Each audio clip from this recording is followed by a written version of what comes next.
safe. It's not. It's not. Ow. Welcome in, everyone. Of course, as soon as I ask, I get hit. Welcome in, everyone. Welcome in. How's everyone doing? Happy Wednesday. Hope you guys are excited. Hope you guys have had a good week. We're going to be doing a little bit of mixed stuff today. Today, we're going to hang out and look at all of my Philadelphia pictures. And I'm going to talk about Philadelphia. We're going to chat for a little bit. And then we're going to play some more Indiana Jones if we still got time. So how does that sound? Are we excited? Craterhead? Yeah, that's me. I'm also a dunderhead, technically. But welcome in, Putalobo. Welcome in, everyone. There was someone else I needed to welcome in. DJ, welcome in as well. All right, I'll give everyone a little bit to get their little stream redeems in and stuff, and then I'll thank people in a big group. So, hey, what's up, Tycho? It's all good, dude. But how y'all doing? How's y'all's week been? Well, let me guess. Another one this early? Ow, okay. Hope you guys have been having a good week. You're telling me the South doesn't get midges? I think it's like the deep South where I live, I don't get those. Because I know that we talked about this in Discord, but yeah, you're fighting off bugs. Yeah, ew, ew, ew. I think like the big one is like mayflies in Mississippi is what they call them. But that's like South Mississippi, so. Today's my mom's birthday. Already knew that. Already told her happy birthday. Hospital with family inside. Pretty good. Oh, I'm sorry. Well, I hope it gets better. Recovering from con crud, but had that interview. Let's go. I wish you luck, Howler. Let's go, dude. Yeah, yeah. It's rough out there. We gotta get that job stuff in. But what did you guys think of Monday? I think Monday was a lot of fun. I definitely, like with Maki, yelled myself hoarse. I'm gonna be entirely honest. Like, I was so hoarse Tuesday morning, and I got so lucky I didn't have to meet with anybody. But oh my god, dude, streaming with Maki is always so much fun. Make sure you guys wish her happy birthday, by the way. It is her birthday today. I made sure to remember. I don't know how you get a cake big enough for a kaiju, but I'm sure her community figured it out. But yeah, besides that, it was great meeting Red Claw and, man, I know their name, I'm just stupid. I know exactly what they look like. I feel mean now, I should definitely know their name. God damn it, they've got their name hidden on Discord. Shit, I can't remember their name. The other person, oh my god, I hope they're not watching because that's so embarrassing. But they were, Sikaru, that's what it is, Sikaru, I remember now. Ignore the fact that I have dementia. I'm only 5,000 years old. Sikaru was also amazing to play with. It was a lot of fun. Yo, what's up, Easy Mushroom? But yeah, if you guys are from that Monday stream, or if you guys are just coming from TikTok or some of the shorts or something, I appreciate you guys coming and hanging out. I promise things are gonna not cool off at all. It will be just as weird. I'll guaranteed say something absolutely diabolical. Even without someone to hear laugh at it. Despite there not being another person to bounce my jokes off of. It feels so empty. Hara has enough cake to feed one. Feed one what? It has been a bit, Mushroom. How's it going? What are you up to, man? Kaiju waifu? Dusted, Vietnam, napalm. Jesus Christ. My bad. Yeah, Maki does have the same birthday as your mom, yeah. I love your outfit. Oh, thanks. I made it myself. I appreciate it. I appreciate it. It's all jingly, too, look. I should start adding sound effects where, like, whenever I just, like, move too quick, like, you just hear a bunch of rings. I think that'd be really cool. I should look into that. I think that'd be funny. That would get really annoying really fast, though. Like, it would happen so much. And I don't mean ringing. I said, like, like Sonic rings or something was like my original idea, but now to think about it, it should be like those like Buddhist, like massive door knockers. We're just like bong for like 3 minutes. I think you should add bone popping when you move. Cause you hella old. Yeah, well, I already hear that all day, so I don't want to hear that simulated for a second time. I would rather not. Look, I'm so old. I don't even have bones that pop anymore, man. It's all dust. It's just all dust in there. And that bird goes jingle, jingle, jingle. Oh, dude, I'd love to be a cowboy. The tail feather rings are going to be your keychain. I do think that'd be a fun addition to maybe a second keychain. I don't know. Coming up with a second keychain feels ambitious. You know what I mean? Like, I don't mean to be rude, but like, okay, I'm gonna say something maybe controversial. If you got more than one keychain on your key ring, you might be a little too much for me to handle. If that makes sense. I'm gonna read a lot off your personality if you got more than one keychain on it. Yo, I'm a Nefrit. Welcome in. How's it going? Mods, can we get a shout out for Amenephrit, please? She's also ancient Egyptian. She's really cool. Please go check her out. How you doing? Welcome in. The tail oh, I already read that. I'm dumb. Ignore me. I'm stupid. But yeah, like I said, we're gonna hang out for a little bit. I'll go ahead and thank people for all the stream streaks and stuff. And then we'll get started on talking about my trip to Philly and stuff in a little bit. Yo, what's up, Seijima? Can we also get a shout out for Seijima, please? Minds. Am I gonna have to like? I'm gonna have to scream at the mods. Hold on. One moment. Okay, we got mods on it. Never mind. Mods are on it. The summoning was complete.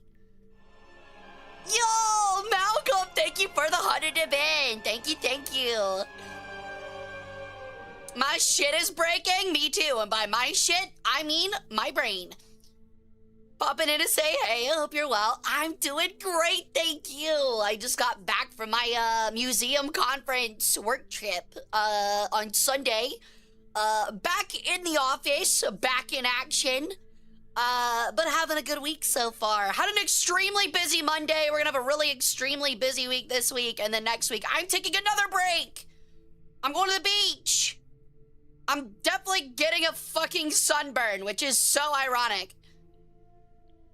Cowboy Hara with a duster coat made of big feathers. I like the way you think. However, I am afraid that I am planning a third outfit and it is not a cowboy, as much as that would be awesome. As cool as that would be. Going to the beach without chat. Okay, if I'm getting absolutely scorched, you guys aren't lasting either. There's no way. My day's okay. Thanks for asking. You're welcome. I hope it gets better. Yo, thank you for the follow, Rakshasa89. Thank you for the follow. Welcome to the cult. All right, I'm gonna thank people for streaks real quick.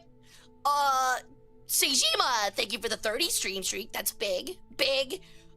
Galaxy Greg for the 45. Huge. Eric for the 30. Huge. Howler 55. Huge. Tactical 85. I mean, bigger than my ass. That's crazy.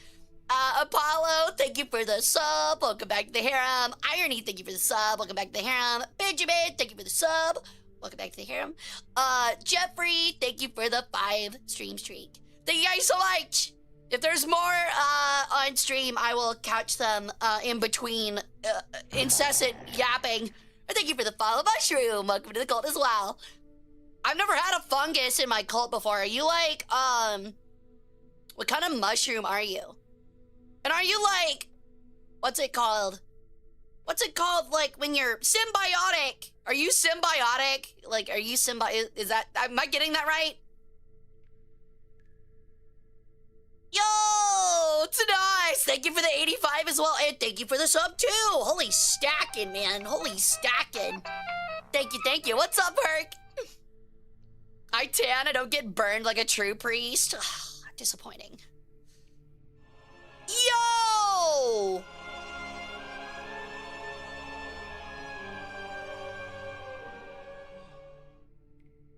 Sheesh! Well, thank you for the 10 gifted, Formless. Holy shit. Thank you for inducting 10 more members into my harem. Big reminder, all harem members get to grill one item on my tummy each month. It's radioactive. Your steak might ooze green. That's a feature, not a bug. Yo, Silent Ghost, thank you for the 3 stream streak as well. Thank you. I always feel like I have to catch these. Yo, a Hades Mythos emote. Fucking rare, but awesome. Okay, I gotta ask, have you guys ever been in a VTuber stream that's, upset when, other people use other VTubers emotes? That seems, I feel like I've heard of that problem before. I've never specifically witnessed it, but I feel like I've heard of the problem, heard of that before, but I would, never get annoyed at that. Because, every time I see another VTuber's emote, I'm either A, that's adorable, or B, write that down, I'm 100% stealing emotes. I am 100% stealing emotes. I've got one in mind that I'm gonna steal from Seiyu. Don't tell Seiyu.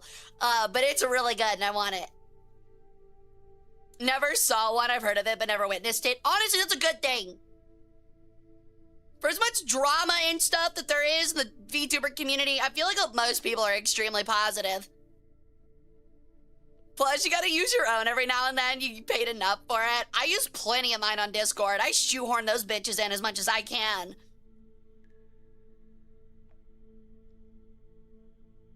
Really, chat? You seeing other VTubers? Yeah, what's the big idea? Trying to get cursed or something? Huh? What's the deal? You think this is a multi-cult kind of system? It's not. This is our turf. I'm about as threatening saying it's our turf as a fat kid selling pixie sticks in the school hallway, calling it his turf. You know? I feel like that's about how threatening I am. I love your house. Thank you. It's a multi-million-dollar oceanfront property, and my bad, riverfront property, also debatably oceanfront. That, I totally didn't get off of tithes. This was totally given to me by a Tim. I totally did not use cult money for this. Hey, Talon, welcome in. How's it going, dude? I'm doing well. We're gonna talk about my Philly trip here soon. Don't mess with the school snack seller, bro. Dude, I literally had a friend. Okay, the only reason I know about this, because I had a friend in middle school who did exactly that. And he got in trouble and got taken to the dean's office, right? Because he was selling, mini Snickers, those little, mini bite-sized Snickers for $1, and kids were buying them.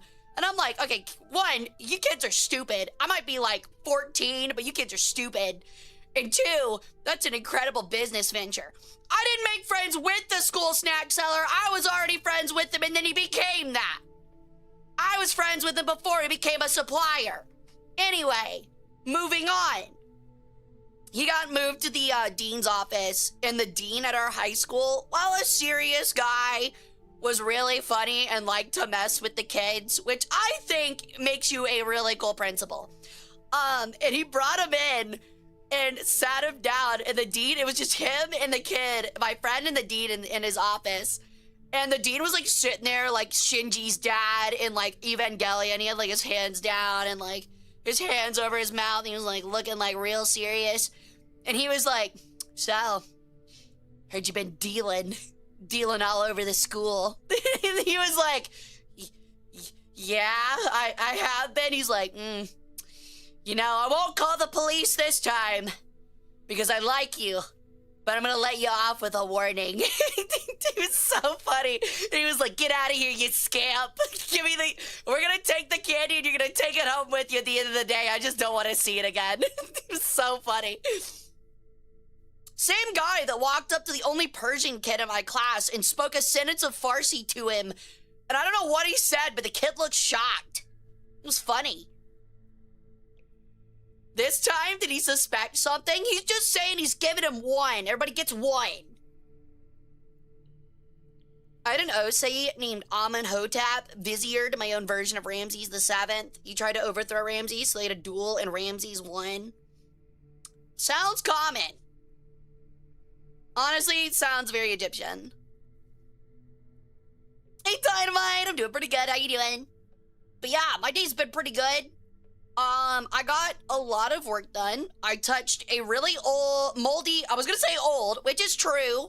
It's an 80-year-old book, but it was really moldy, and I didn't realize until after I touched it with my bare hand, and it was like 11 in the morning, and I touched it, and I went, ugh! I was like, ugh! Disgusting! So I had to, like, you know, hand sanitize my hands and then do what I'm supposed to actually be doing as a museum professional and handle it with gloves. But that's okay. That's okay. It was a really old yearbook. Yo, see you, Mushroom. It was a 1955 high school yearbook. Y'all, I'm not gonna lie. Y'all would not believe some of the fucking haircuts people wore in the 50s. Oh my God. I also don't mean to be rude, but a lot of them looked inbred, and I know that sounds really harsh. And don't get me wrong, teenagers are usually unattractive. It's like, I get it. It's a weird transitional time in your life. But when you're looking like Sid the Sloth and you have a unibrow, I'm just sitting there and I'm like, life was hard for you. life was very hard for you, wasn't it? It makes a lot of sense that you're in the Future Farmers of America Club. That makes a lot of sense, actually. I low-key want to steal a lot of your hairstyle from your model. Yeah, good luck combing this bitch out every day. I got magic and I don't do it. You see how, like ratty this is? As if. Yo, what's up, Maya? No 80-year-old gum in the pages this time. No 80-year-old gum, thank you. The gum was pre-chewed, by the way, if people don't know about that story. You find a lot of weird things in history. You know, if I had $1 for every Egyptian-themed VTuber I follow, I'd have $3, which isn't a lot, but it's odd that it's happened. Honestly, pretty based. Who do you follow? Is it me, Amenefrit, and Tricky? I feel like everyone follows Tricky. Maybe Vexoria? I don't know. I feel like everyone either follows Tricky or Vexoria. For some reason, I don't see many people that follow both. Even though I like both. I don't know why. 4 then? There you go. I don't know. I feel like some people don't realize that Tricky's like Egyptian or is supposed to be Egyptian. Which, like, she makes it obvious, but then, like, I pointed it out to some people, and they're like, she's Egyptian? And I'm like, my brother in Christ, she has an ankh and is covered in mummy wrappings. I'm not sitting here saying that she's, like, the most authentic Egyptian. Like, she's not sitting there, like, coming out of a sarcophagus doing a fucking hieroglyph dance like I am, but she's there. She's got it. I follow Tricky? Hell yeah, you're welcome in, by the way. Tricky's awesome, dude. I love Tricky. I've heard of Vex, but never looked any further than that. So, technically, what's really funny, I've only interacted with her a couple times. I should definitely do it more. But where I am Ra in Horus, she is actually a representation of Apophis, the sun devourer, the evil snake that I fight every night at the end of time. That's what she is. She has, I think she's more of like a lewd tuber, and she's like mommy type and stuff like that. So if that's your thing, there you go. Pretty different from me, from the history nerd tomboy, but hey, we gotta represent every demographic. Also, thank you for the follow, Formless. Welcome into the cult. It's all good, Yura. I'm just happy you came to hang out at all. I really appreciate it. When VTubers have actual rooted lore and mythology, that's me. I am a big nerd, though, so it makes sense. Makes a lot of sense, honestly. No shit, I think Tricky's the reason I ended up getting recommended to your stream a couple years ago. Really? May I mention my $5th? Why did you say that like Mr. Krabs? May I mention me $5th? Oh god. Hold on. Oh dear god, it's coming. Oh dear god, right, it's coming. Oh shit. Hold. Okay, I lost it. Never mind, I lost it. We're good. Yo, you're on the stamp quest. Gonna fail it, but it's been a joy to meet all these new streamers. So you're up. Actually, you might not fail it. I don't know if a lot of people know, but tomorrow at this time exactly, we're having a collab for the picnic thing, so you can lurk in everyone's streams and get your final stamps. So you probably won't miss out. Hate the feeling of a sneeze abandoning ship. That's what I'm saying. I hate it. Yo, Lux, welcome in, hon. How you doing? Can I say again, by the way, Lux, now that you're in here, I really appreciate that really funny meme art you made for me. I keep looking at it and grinning at it. It's really funny. I'm gonna definitely share it again on Twitter sometime soon because I'm just finding a good post moment for it because it's so funny. I love it. Nairu was the first, then Tricky, you, then Amu. Is Nairu the cute girl with like the little snake? The little like green wiggle noodle snake? Is that who I'm thinking of? There is like a really cute VTuber that has...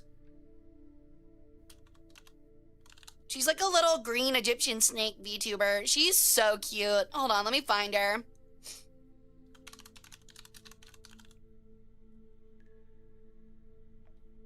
Actually, I don't know if she still has a Twitter. Oh, she's a fox? Okay. I don't think I've heard of her then. Let me see if I can find her real quick. She is adorable, though.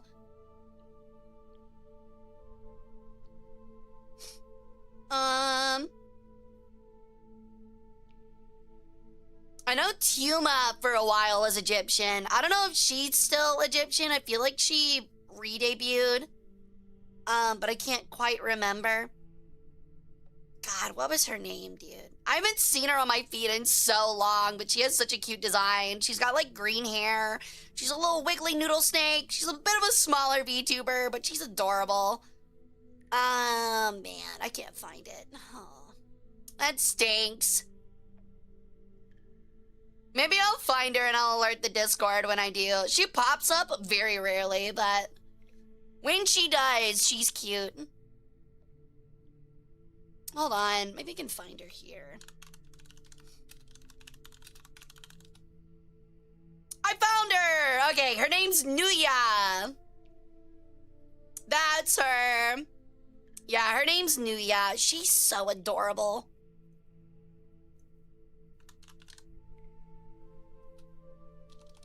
Let me see if I can find her Twitter. She might have deleted it. I don't see it.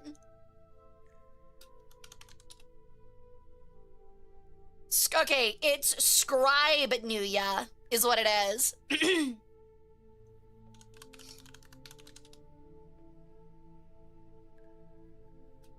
I'm having a hard time finding her. Oh, okay, I found her. Found her. She's really cute. Here, hold on. I'll show you guys.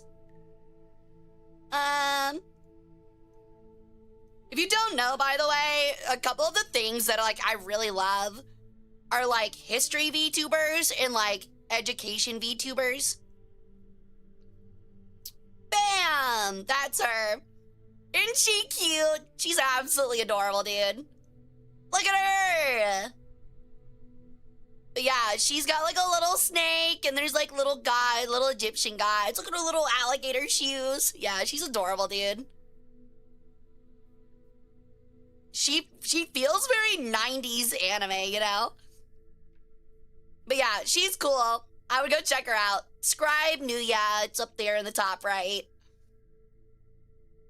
But yeah, she's adorable. Definitely go check her out.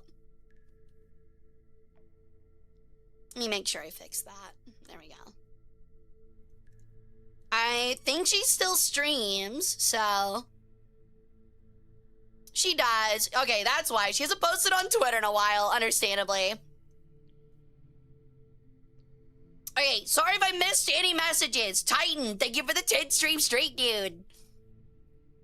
Thank you for your devotion to the cult.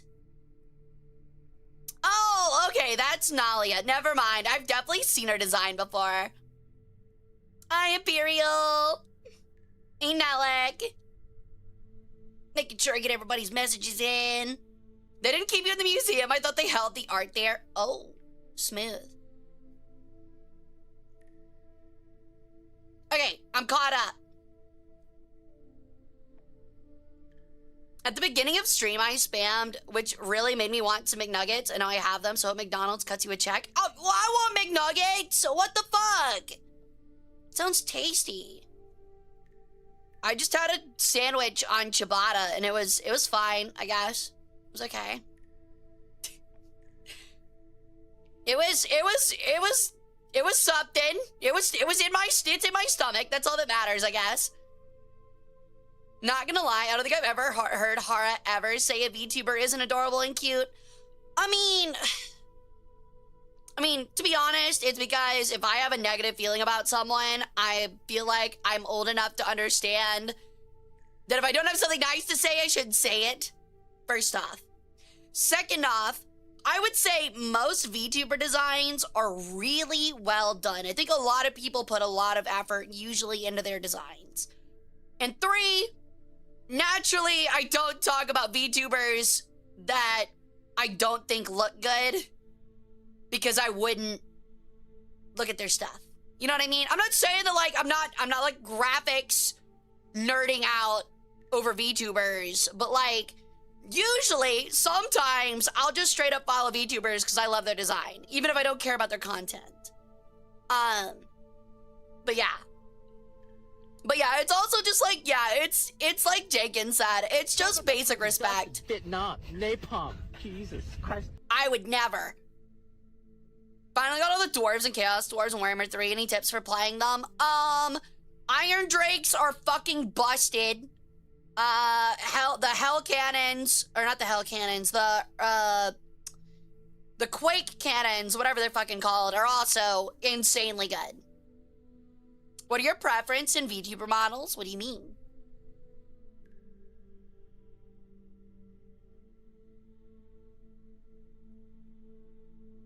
I see just into attractive VTubers. Did not know you like body shaming. What are you talking about, Kurtapa? I'm not shaming nobody. I would say that there have been VTuber designs that I've seen that I don't care for, but again, I don't think there are any that would be like outright ugly. Like just dumb ugly. Any advice on Tomb Kings and Warhammer 3 early game? Get as many jars as you can and just try to survive. That would be my recommendation.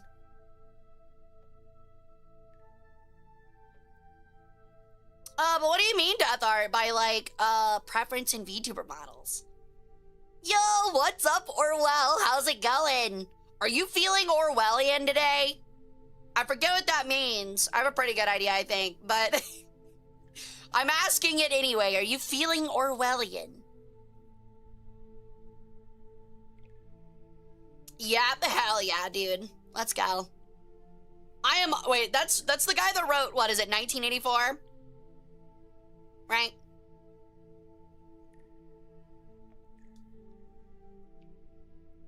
Like, what catches your eye in a model? Okay, honestly, I like things that are, like, unique. You can kind of see that in, like, all of the games I play, especially, and you'll see in some of the pictures here I took too. I like unique things a lot. Things I've never seen before, things I've never thought of before, really neat designs. If I've seen it before, it can be done pretty, but I won't like it as much. Like, for example, I've never seen, like, an ugly succubus or cat VTuber, but my likelihood of following a succubus or cat VTuber / fox VTuber, any of those three, is lower because the chances of them having something super unique are usually a little bit, well, at least something super unique that intrigues me, are usually a little bit less likely. Now, there are still a bunch of cool ones. I still follow some that are purely off of design, and that doesn't mean I don't follow succubus or cat or fox VTubers or interact with them or anything. It's not about the person at that point. If they're a cat, succubus, whatever, they could literally be a bowl of oats. I don't care. If their content's good, I'm following them. You know what I mean? I think 90% of VTuber models are hot or cute. I haven't seen a bad model. I don't think I've seen bad models. I have seen tropey models. I have seen, like, ones that could use a little bit more care put into them. But yeah, I'd agree. I mean, but it's like an OC. Like, do you think most people go out of their way to make their OCs ugly? Especially if you gotta spend a lot of money on it? Nah, that ain't happening. Like, there isn't a carpet sample of VTubers that I know of. I would agree. There is a template, though.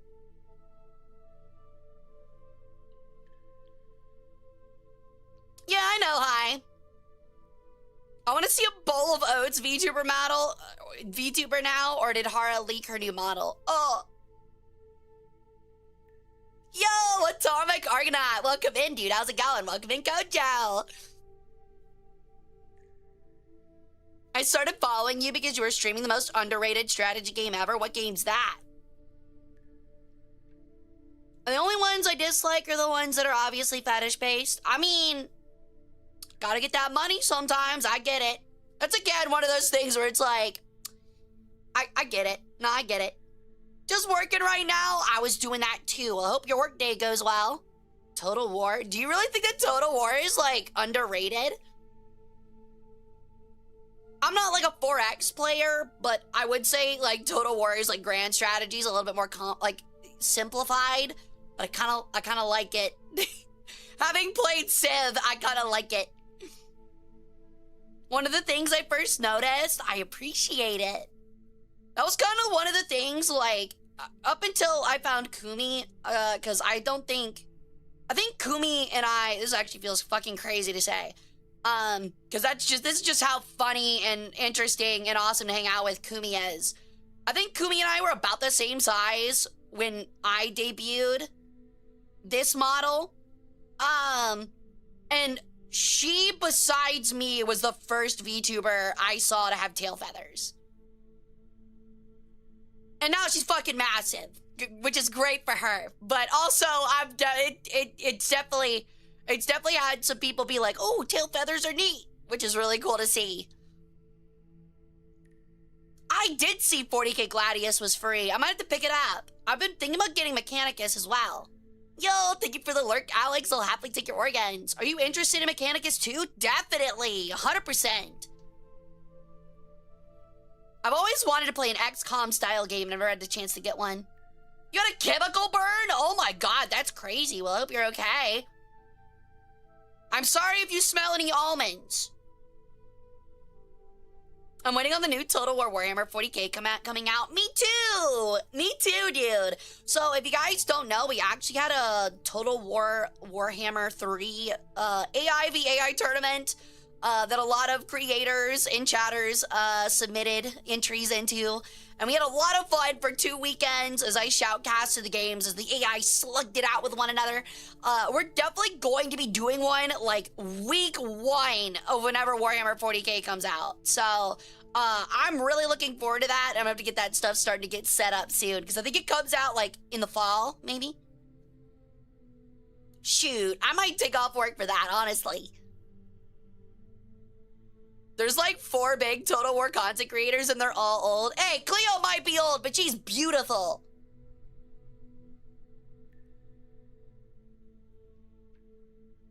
Who do you think the first DLC will be for in Total War 40k? I'd have to know who the base races are first. Like I don't actually know what the base races are. I can make an educated guess off of that. How often do you collab with Admiral Trina? I'm afraid not a lot. Corporate VTubers could be a little bit harder to like fit into, like, they're a little bit harder for you to fit into their schedule, if that makes sense. They often, like, corp stuff, usually plan stuff out, like, months in advance. So it can be a little difficult. She's really cool, and if she ever reaches out to me again, I'd love to play games again. But with how busy I am and how busy I'm sure she is, I usually don't reach out like that too often. Guard, Astartes, Orcs, and Chaos. I would guess after that then, probably Eldar. If they already plan on having Eldar, it's probably gonna be Necrons. Actually, they might do Tyranids.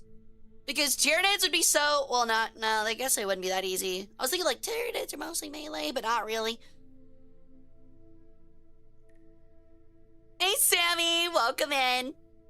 I mean, they're definitely going to add all the major races. Like, there's no way they don't. Like, they might not add the Tau if they're really strapped for time, but they're definitely gonna add Necrons, they're definitely gonna add the Nids, they're definitely gonna add the Eldar. Like, they're gonna be there.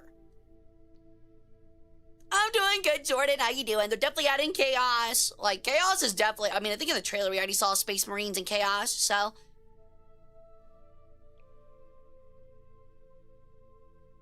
I don't know, I'm curious how the game will be. I'm really excited. I'm optimistically cautious. I just got a haircut. Let's go. I actually really need one. Like, really bad. My bangs are way too long right now. It's such a pain. I'm gonna be honest, you guys don't know how much I work on this hair before stream. As you can tell by the sides, I get nasty cow licks. It's crazy, dude. I get some really nasty cow licks. When does the stamp rally end? At the end of the month, so the 31st. I'm not cutting your hair this time. Is it because it was matted last time and had stuff in it? My bad. I just get really excited whenever I eat Whoppers. Like, the candy, not the burger. I'm curious to see how Total War 40K and Dawn of War 4 perform against each other. See, I don't think that's wise, and I can't believe that they're making that decision to push both out at the same time. I feel like they should have put out Dawn of War 4 maybe last year. I don't know. I haven't had a haircut in 5 whole years. Holy shit, your hair must be down to your ass. I used to have my hair that long.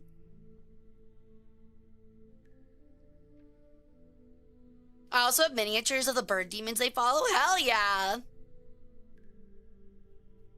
You thought the sidewalks had so much traffic that I needed to make a sidewalk roundabout?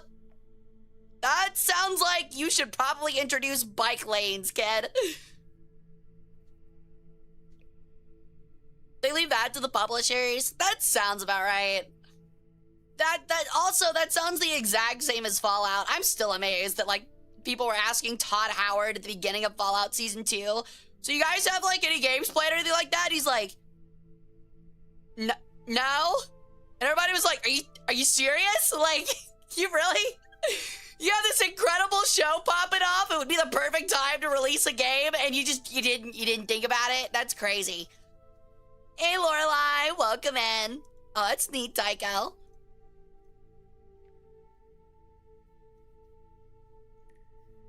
Oh, man. But yeah. There's a lot of cool stuff coming up. I've also seen a lot of people play the new Forza Horizon 6, which looks like a lot of fun. I haven't played a racing game since the Xbox 360. But I've been considering it since I've seen stuff of it. It looks pretty entertaining. Bowie Knife 99. Yeah, I've seen that as well. Does everyone in chat? Okay, don't give it away in chat. Does everyone in chat know who Bowie Knife 99 is? Because I want to tell that story so bad. It's so fucking funny. Okay, we got one no. I can start on my spiel. So, the new Forza Horizon 6 honestly has an incredibly cool feature called, what is it called? Drivatar? It's probably the dumbest fucking name I've ever heard in my life. But it's a really cool feature. And what it does is that when you drive, you as a person drive enough in an online lobby, AI learn off of how you drive and they become a driver that plays while you're offline in other people's games, in other online matches, which is just awesome. It's to fill in matches and stuff like that, so you get like realistic driving and stuff like that. But the problem is, chat, this Xbox player known as Bowie Knife 99 in all of his races tries to ruin the races by ramming and crashing into people. So it was bad enough because there were montages of him griefing people on Forza Horizon 6. And then he played enough online games that multiple AI started to learn from him and that was how they should play. So now there's like an iRobot situation where all of these rogue AI are just ruining matches and like slamming into people into online games. And people are like, curse you, Bowie Knife 99. It's so funny. Oh, it's so good. Honestly, I say leave it in. That's all part of the joy of the game. So what if it's Forza Horizon 6? Let him play it like it's like Need for Speed Burnout Revenge 2.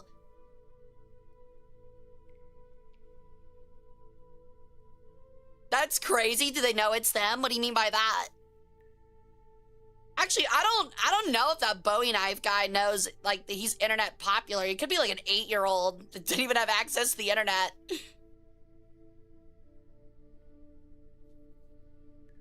Yeah, it does sound kind of like that, Fox. Yeah, they don't even know who he is. He's just some random Xbox player. Do they know the gamer tag of the user that trained the AI? Yeah, that's Bowie Knife 99. That's his gamer tag. Forza 6 is also a great community night game. I bet it would be, honestly. The problem is, like, I don't know. I'm not really like a racing VTuber, and I don't do a lot of races. And I know a little bit about cars, but not a ton. Everything I know is pretty much from Burnout Revenge and like Forza. That's pretty much it. Like Forza 4. Like way on back. Forza 4, dude. Yeah, it's just more like I wouldn't have a ton to talk about, you know? However, I used to drag race all the time on Forza 4, and I would love to have like a chat drag race tournament, or like just hang out. Why do you think fictional factions based off ancient Egypt are often villains? Yu-Gi-Oh! And Mummies Alive are a couple of anomalies I can think of. I would say that's because in modern, like, Japanese media that made that stuff really popular, and, like, the resurgence of Egyptian, they see it as, like, dark and occult and pagan, because it's, you know, not Christian. And so you have, like, a lot of gods that aren't actually, like, evil or dark, that get assumed to be evil or dark, like Anubis or Sobek, or even Set, who aren't actually evil, at least in like the extremely black and white definitions. But I think that's probably a part of it. Although I would say like Yu-Gi-Oh, it's kind of neutral because like Atem is the good guy. The spirit that inhabits Yugi is Atem, and he's an Egyptian. He's the Egyptian creator god, and he's a good guy. I think I drive better in Mario Kart than IRL. I definitely don't. I'm a pretty good driver IRL, I like to think. I've only killed one creature. Only one. I only have one murder to my name, and it was a button buck about 10 years ago. And it absolutely bounced off the hood of my car like a baseball being crushed by Albert Pujols. He hit the front of he tried to jump over my hood, and I hit the bottom of him, and it definitely hurt. Don't get me wrong, he was probably very hurt. But the centrifugal force of him, like, cartwheeling, like, 10 times, because I hit him going, like, 50 miles an hour, into a bunch of trees, he probably died from the G-forces. You've hit a few birds! What? saying you'd hit me with your car. I thought the Japanese authors would understand that concept. Shintoism doesn't have a classic good and evil either. Well, I think it's more like, I mean, think about it. It's another culture and like, you're just kind of in a craze because it's cool. You know what I mean? A lot of people don't look that deep into that kind of stuff, you know?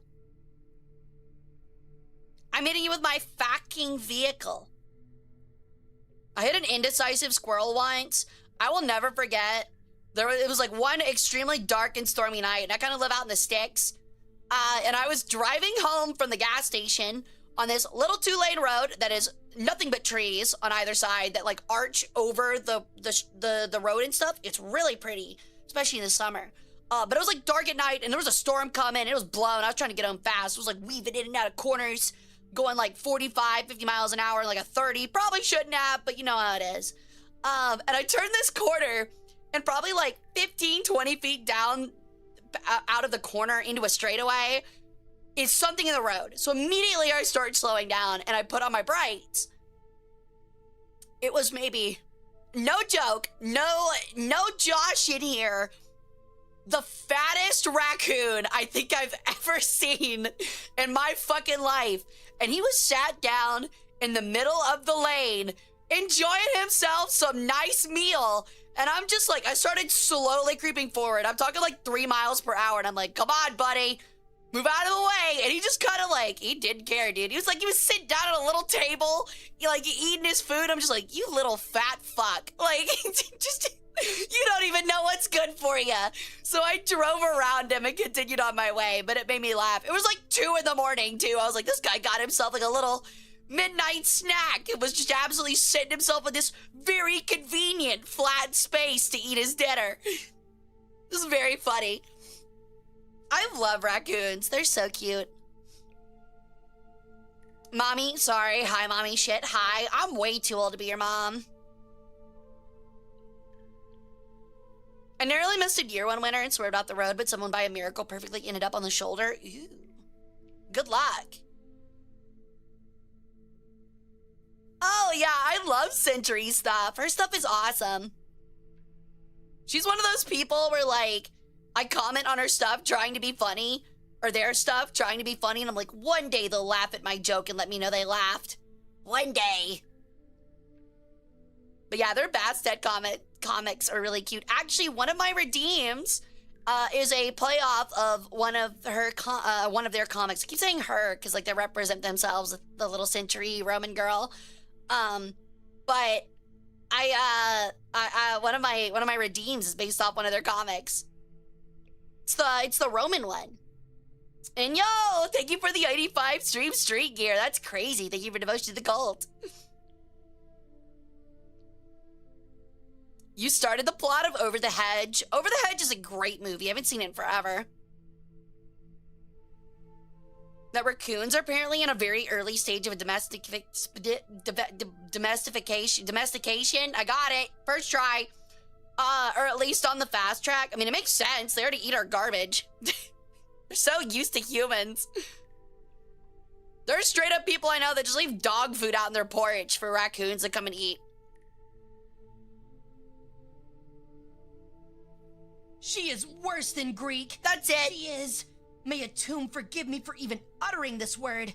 Roman. Ew. Hello, Hara Jones in The Secret of the Pyramid. You know it. Speaking of, as a museum professional, Indiana Jones is an absolutely horrible museum professional. Do not look up to Indiana Jones at all if you want to become a museum professional. I will say museum professional as many times as I can. Thank you for the follow, Nicholas G. Welcome to the cult. How you doing? Funny thing, we call them washing bears here in Germany. Why washing bears? They are kind of bear-like, I guess.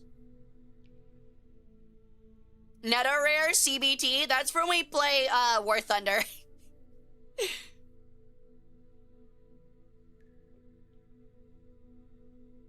Where I come from, we call fries potato Jeremy's. I will beat you within an inch of your life. Consensually. Fucking potato Jeremy's. What the fuck does that even mean?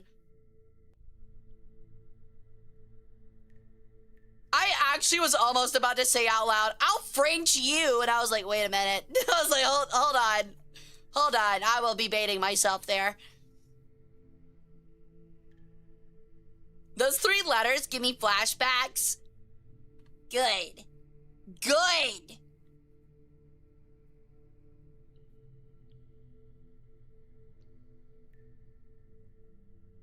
Guys, do I buy a stamp or do I save for the curse of Apophis? Please don't curse me. That would be, like, really cool. You should definitely buy... Yeah, also the stamp is limited time. I would get the stamp. By the way, the reward for completing the stamp rally, which is checking out all the other VTubers, collecting your stamp, and then filling out the Google form, means, I think it's on June... I want to say it's June... When the fuck is that? Hold on.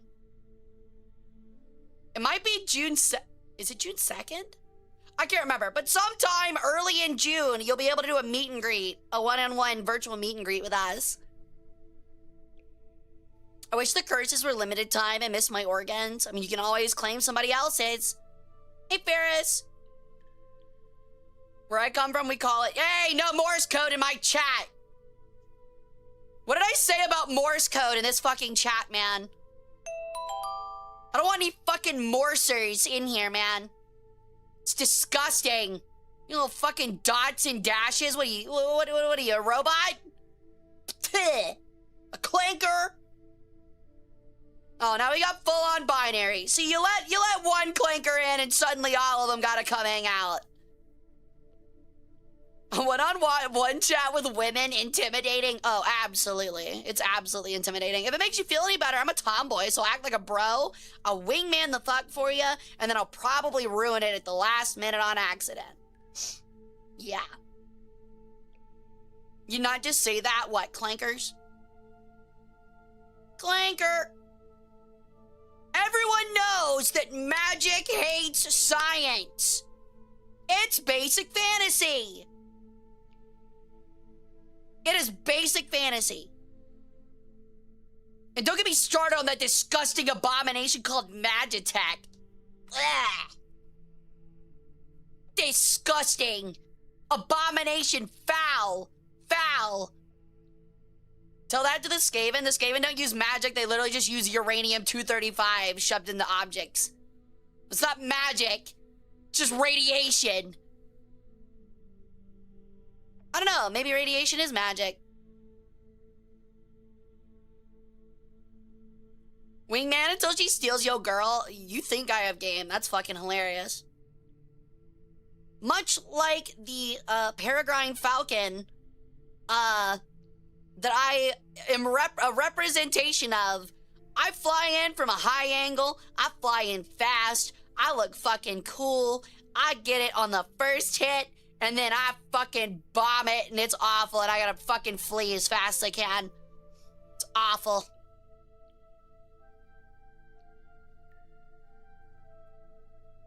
Yay, you got it, nice. Do you have the game in your Steam library? Are you talking about Mechanicus 2? You don't have to buy me games. I really appreciate it, though. I will say, if, like, adding me, I don't really add people on Steam, and if it's too hard finding my account, or something like that, you can always donate to my Ko-Fi, and in the message, just specify buy Mechanicus 2, or something like that, or the game, and I will buy it. So, yeah. Ko-Fi doesn't take any cuts. I guess you could say Hara's smile is irradiating. I would also say it's eradicating. As in I'm eradicating all life on Earth slowly. Once I get done with that pesky little ozone layer y'all got. You guys do look like a really cool marble when I'm done. You're gonna be like one of the cool glass ones, like little swirls in the middle. You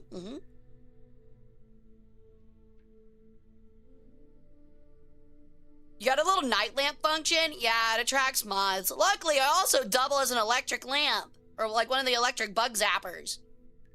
So like, whoa! And then they like fly in too close and get zapped, and then they just die.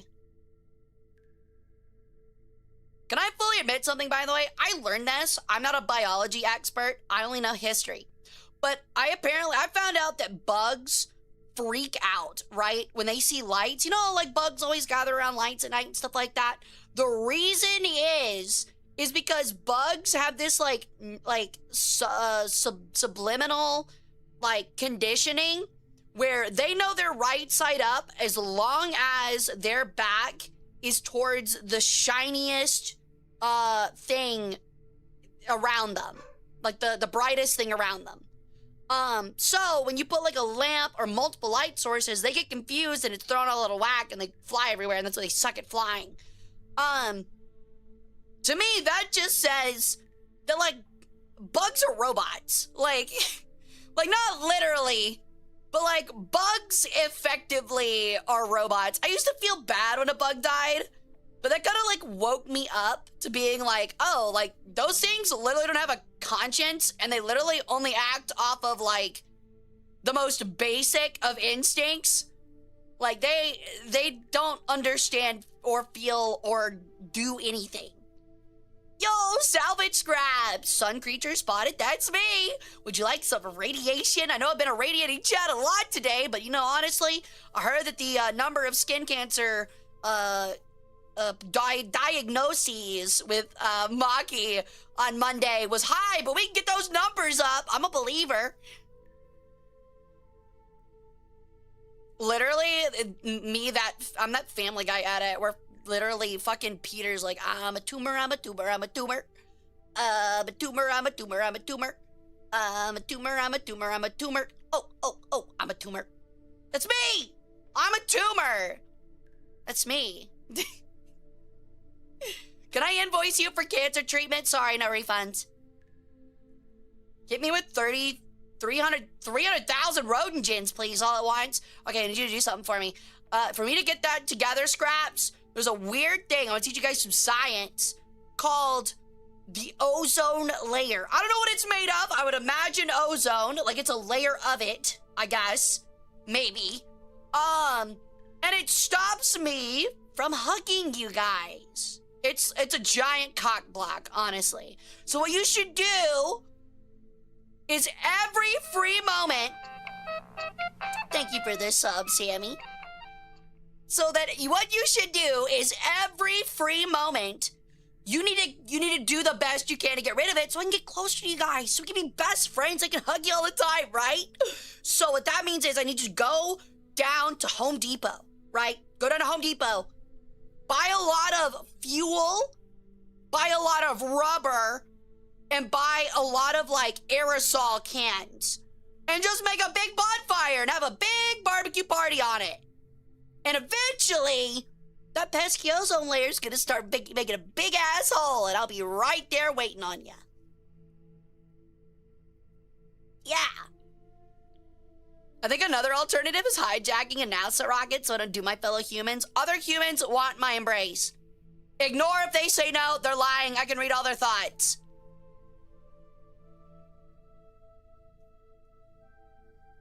Yo, I got so many unopened cans of R12 refrigerant in my shed. That's weirdly specific, but I like that. It's the same reason why I have 10 to 15 pallets of 1980s smoke detectors in my shed as well. Hara's weakness is chairs. Wrong. I developed an immunity. I took the chair vaccine.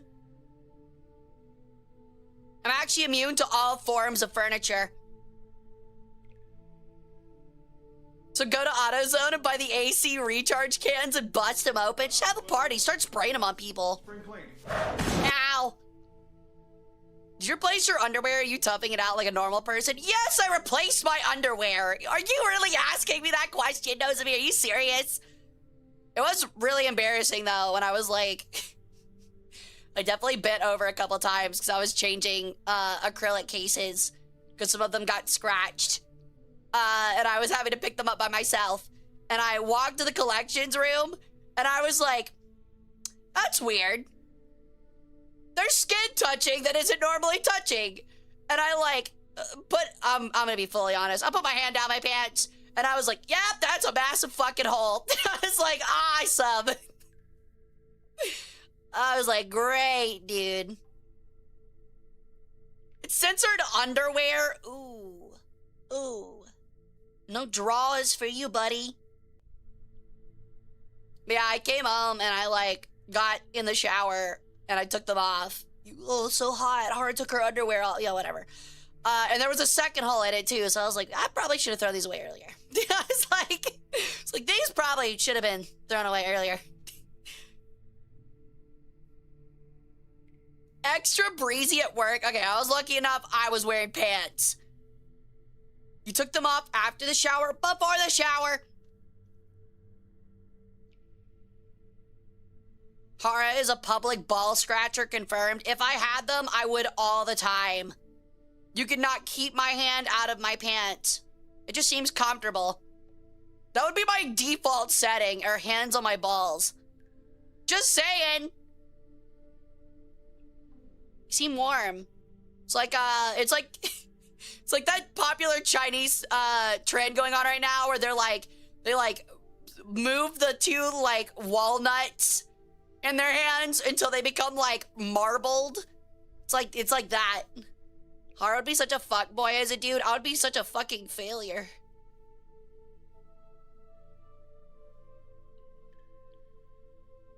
You gonna auction them off for charity? Bids start 100K. Already in the garbage. Already in the trash. Mostly because I have like 30 more pair behind them. Gotta have backups. Gotta have outfit options. I can't be the only one that's like, there's no way I'm ever going to be seen naked or just in my underwear anytime soon. But just in case. You know what I mean? Like, you're like one of those things you wake up in the morning, you're feeling good to yourself. You're like, just in case. You know? I do that sometimes. Keeps you on your toes. Keeps you fresh. Yo, Fushigi. Welcome back, Eric. Okay. I have taken way too long. We're already in an hour because I love fucking yapping. We're gonna go ahead and start talking about my Philadelphia trip. So I'm gonna go ahead and pull up the TV. Wait, hold on. I have messages. Ooh.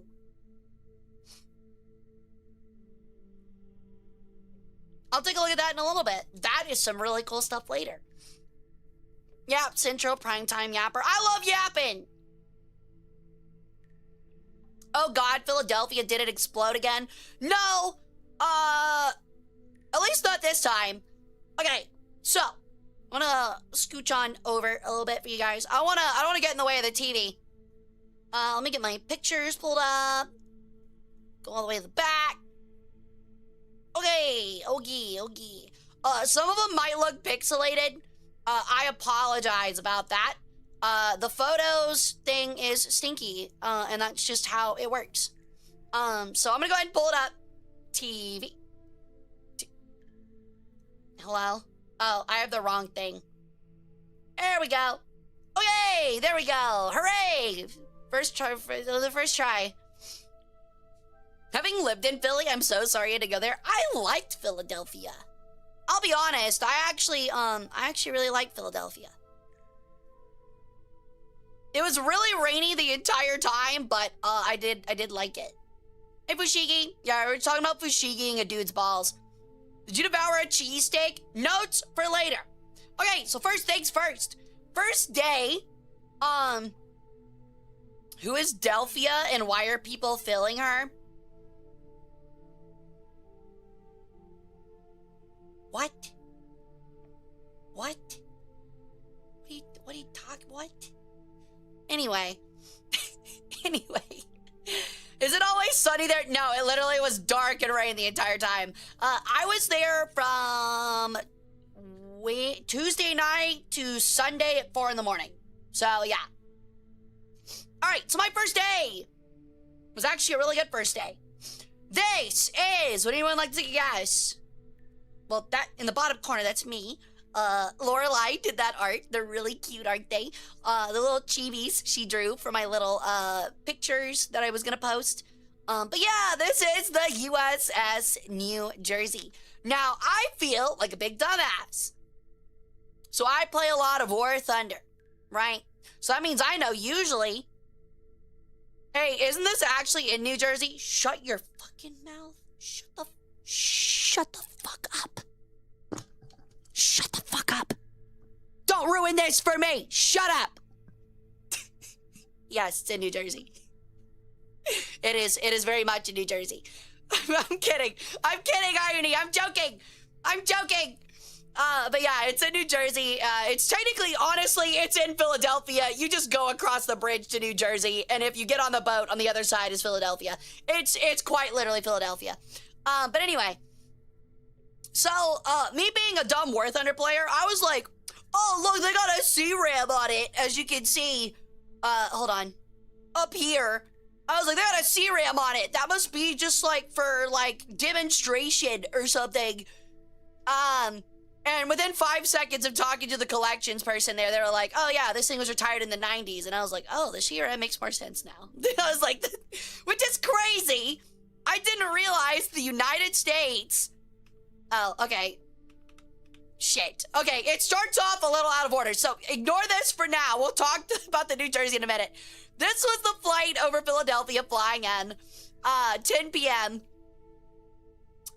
Really big fucking city. There was a Phillies game going on. It looked dreadful, frankly. I fucking hate MLB. And then I immediately went to Wawa. Wawa was the first thing I went to. I landed, got out the airport, went to Wawa. I apparently did not understand that there were faux pas. That there were cultural faux pas in Wawa.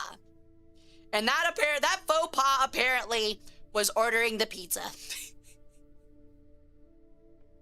Apparently ordering a pizza from Wawa is a huge faux pas. I ordered it, and literally all of the workers it's like everyone in the Wawa, all the workers, all the customers, all the coworkers I were with that were from the north, stopped what they were doing and looked at me. The moment I said, I'll take a pizza. Yeah, it was like, everyone was like, what the fuck? You're ordering the pizza? Like, it was so weird. I was like, okay, so apparently I've already fucked up day one. That's great. So if you go to Wawa, do not order the pizza. To answer though, Wawa is a northern gas station chain. It's like, imagine a small Buc-ee's, like a condensed Buc-ee's. They got like a little like area where you can order like coffees and like snacks and like sandwiches and stuff like that. If you've ever been to a Casey's, it's like a Casey's. But yeah, it's like that. Really good stuff.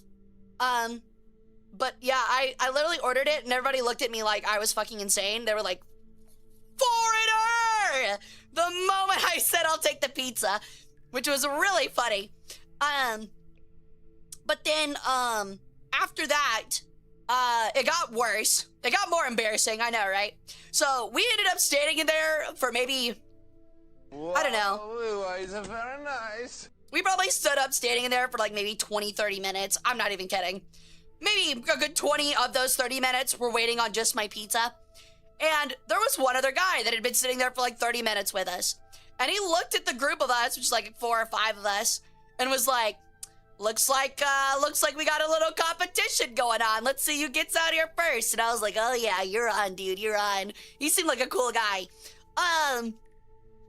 And so, I don't think I'm crazy for this one, but it was embarrassing regardless. The lady walks out from behind the back and says my name and then says pizza. And I'm like, okay, my pizza's ready. It's been 30 minutes. My pizza's ready. I start walking up to the front. I'm like, looked like you lose. And I started pointing to him or whatever. And he started grinning. And then she looked at me and goes, oh, no, it's not ready. We just put it in. And I was like, oh, you couldn't have said that after I made a big show and tell inside the Wawa. Which was my thought. I was like, why would you say anything? If it wasn't ready, who cares if you put it in? Oh my god. But the other guy behind me started cackling, bro. And everyone else in the gas station started cackling. And I was like, oh my god, I have been in Philadelphia for 15 fucking minutes. And I've absolutely, I did the German 3 thing from fucking Inglorious Bastards. Everyone knows I'm a dirty Southerner. It was so bad. It was so funny. Anyway, got my pizza. And we walked out and we ended up driving home. So, well, to our Airbnb, which was kind of weird. We're not going to talk about the Airbnb. So, second day, start of the second day. We did go to the New Jersey. This was the start of the second day. We'll have more pictures on it in a moment. But on the way there, I took a really cool picture. This is the Philadelphia Museum of Art. It quite literally sits on a bluff above the Delaware River, surrounded by fucking trees. It looks fucking incredible. It is really, really pretty. Would highly recommend, even just for glamour shots. This was the downtown area. There's just some pictures we took for downtown when I need to go pick up my convention badge. I'm usually not in a big city like this, so I took a picture of skylines and stuff. This is America's first ever art museum. It is the Pennsylvania Academy of the Fine Arts. I actually didn't go in there. I probably should have. But we walked by it a couple times, and it was really, really, really pretty. Next, it's Texas Wiener Restaurant. Breakfast and lunch. So that was something I saw on a side street after walking past the College of Fine Arts. And I was like, wow, Texas Wiener Restaurant in Philadelphia, that's crazy. So you can go there and for breakfast or lunch, you can get all the Texas wiener you want. So yeah, there you go. That's all yours. That's for you, big guy. Then finally, after driving by the Texas Wiener Restaurant, we got to the USS New Jersey. Big fucking ship. Big fucking ship. But yeah, as you can see in the background, over there, that's the skyline for Philadelphia. But yeah, this is it. That's its fancy little sea ram that I said it shouldn't have. Actually, I just realized there's 2 more, so it had 3 sea rams. That's actually crazy. There's probably a 4th one on the other side. I was stupid, and I was like, wow, that's a World War II ship. I'm pretty sure they retired all the battleships in the 80s, in like the 70s. So them having sea rams must be like a little like museum add-on or something. And the first minute that I was talking to the collections coordinator, they were like, yeah, they retired this in the 90s. And I was like, or the curator, they were like, yeah, they retired this in the 90s. I was like, fuck, that explains the sea rams. No, it is not a destroyer. It is a battleship. I think it was actually the last battleship that remained in the U.S. Navy's service, and was retired in 1991. It was, Guy. Thank you so much. It was awesome. We're talking about it. Did the Missouri take part in Desert Storm? I didn't know.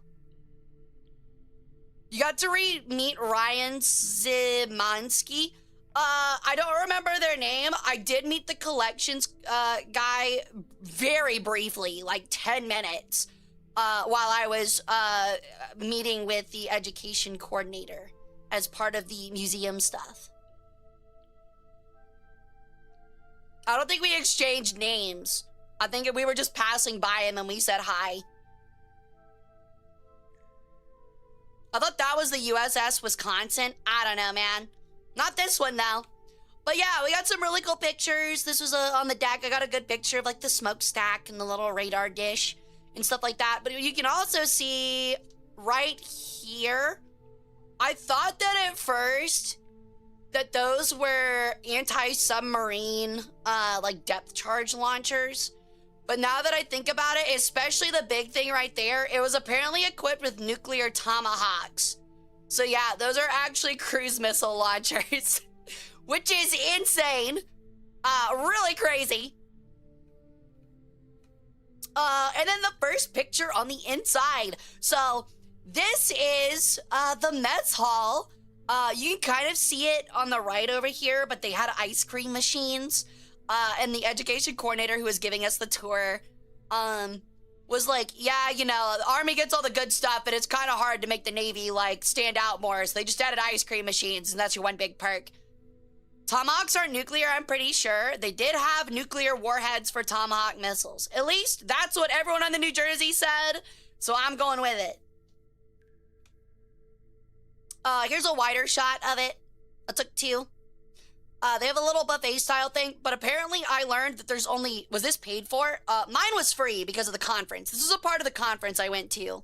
I actually got into every single museum I went to in Philadelphia, which was 7 or 8, for entirely free. I did not pay a single dollar for admission.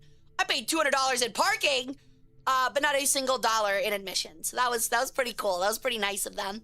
But yeah, she also let us know that this sat 300 people on a ship of like 3,000. So like you were allotted like 10 minutes of eating and then you needed to get up, which just sounds absolutely insane. Yeah, $200 for parking. It was like $15 for an hour. I'm not even kidding.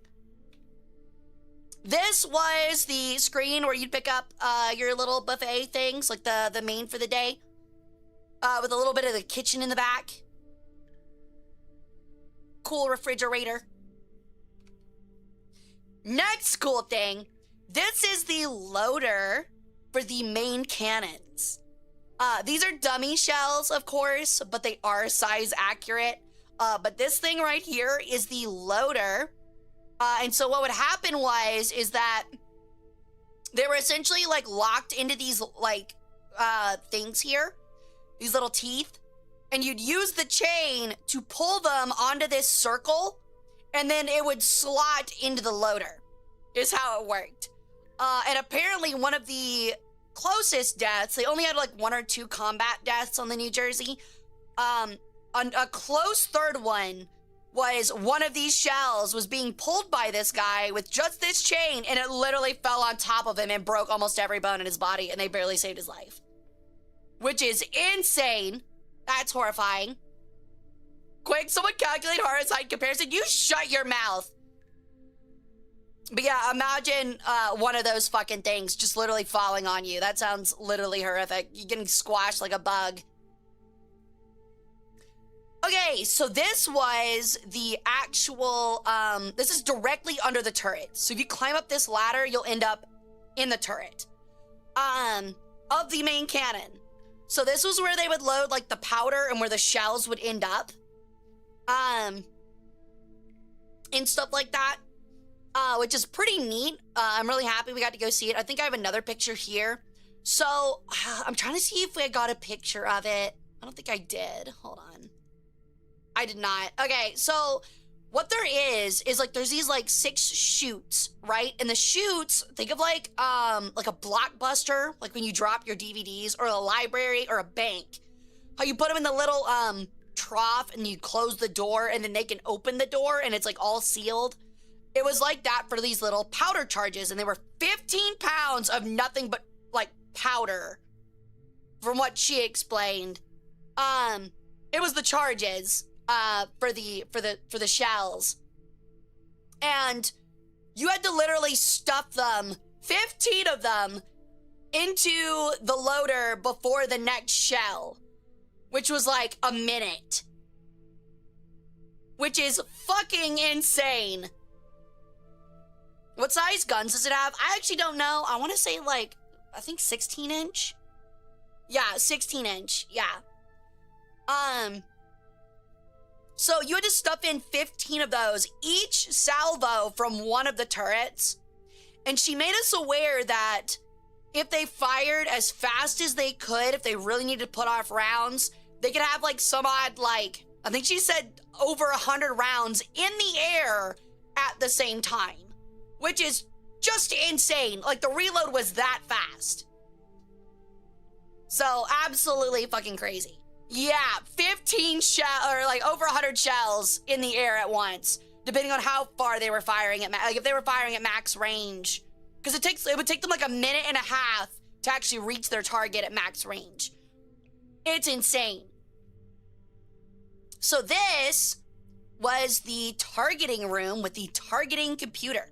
And something I didn't know, which is this right here, the New Jersey is the only World War II battleship in existence with its aiming computer still working. Still working. She showed us a video for it. I didn't show it because it kind of docked some people's faces. Not the people that worked with me, but I didn't want to put people on it. But it works. She turned it on. It was whirling and shit like that. It's so neat. And then you get to pull a fake trigger, and they have like a cool like sound effect, and the room rumbles a little bit. It was really, really, really cool. But it did everything. It literally did everything. You set a distance, and you set a bearing, and you set your speed into it, and then this little wheel like spun to keep it accurate the entire time. So once you lock in and you know you get a hit, you just leave the computer as it is, and the guns will automatically move to stay on target. Which is just such a crazy thing for World War II technology. That is so sick. It is, yeah, it's a giant calculator. All right, so this was the front bow of the ship. I took it while we were stepping off. And something I will explain in a moment. Okay, so do you notice all of the extra stuff on top of the ship? So this isn't usually there. And the reason that's there is because we were walking out. Yo!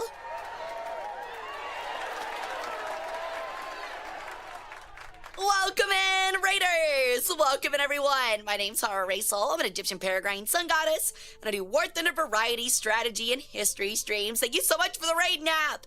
How was your stream, buddy? What are you doing? We're talking about my trip to Philadelphia last week.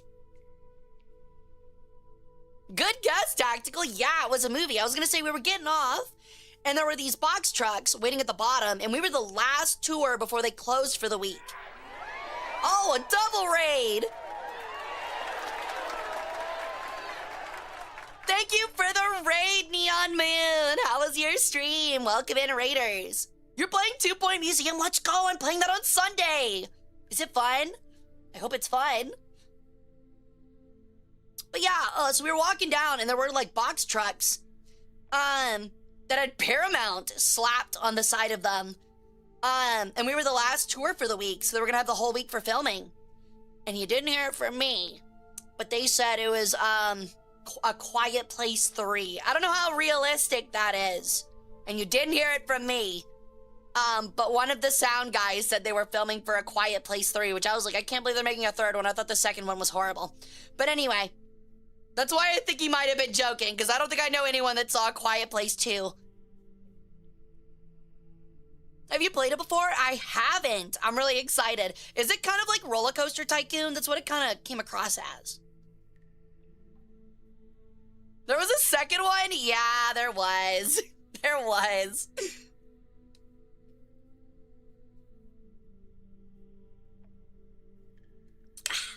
Crazy, I know. All right, so here's another glamour shot of the Philadelphia skyline. This is us on the way back. We were on the bridge into Philadelphia.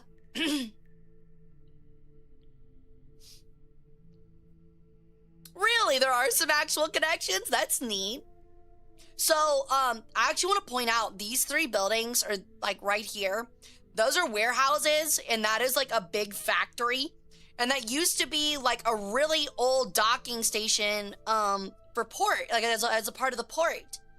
And I was so disappointed because it's completely run down, but the buildings look so cool. You can't exactly see this one here, but it looks so neat. It looks literally like so Art Nouveau, and it's worn down as shit, and that's all graffiti right there, some really big graffiti. But it looked like an awesome building, and I was like, damn, it's like completely like run down. That stinks. Okay, so maybe the prettiest building of my entire trip there is the Philadelphia. I believe this is the city capitol is what I think they call it. I'm not exactly sure, but it's the Capitol building for the city where like the governor is and all of his workers and stuff like that. The city government is here, and it's dead smack in the center of downtown, and it is a gorgeous fucking building, and I took plenty of pictures of it. They actually have a really cool plaque. This was built right after the Civil War. This building was, and you're about to see how big it was, and I was like, holy shit. It is massive. That is the front of it. About a quarter-mile down the street from it. It is huge. It is a massive building.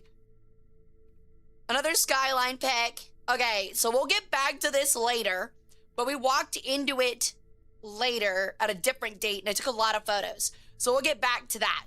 But there's a lot of cool stuff in it, and I took a lot of photos for you guys. This is another skyline picture. I thought it was interesting because this looks like a really big evil window.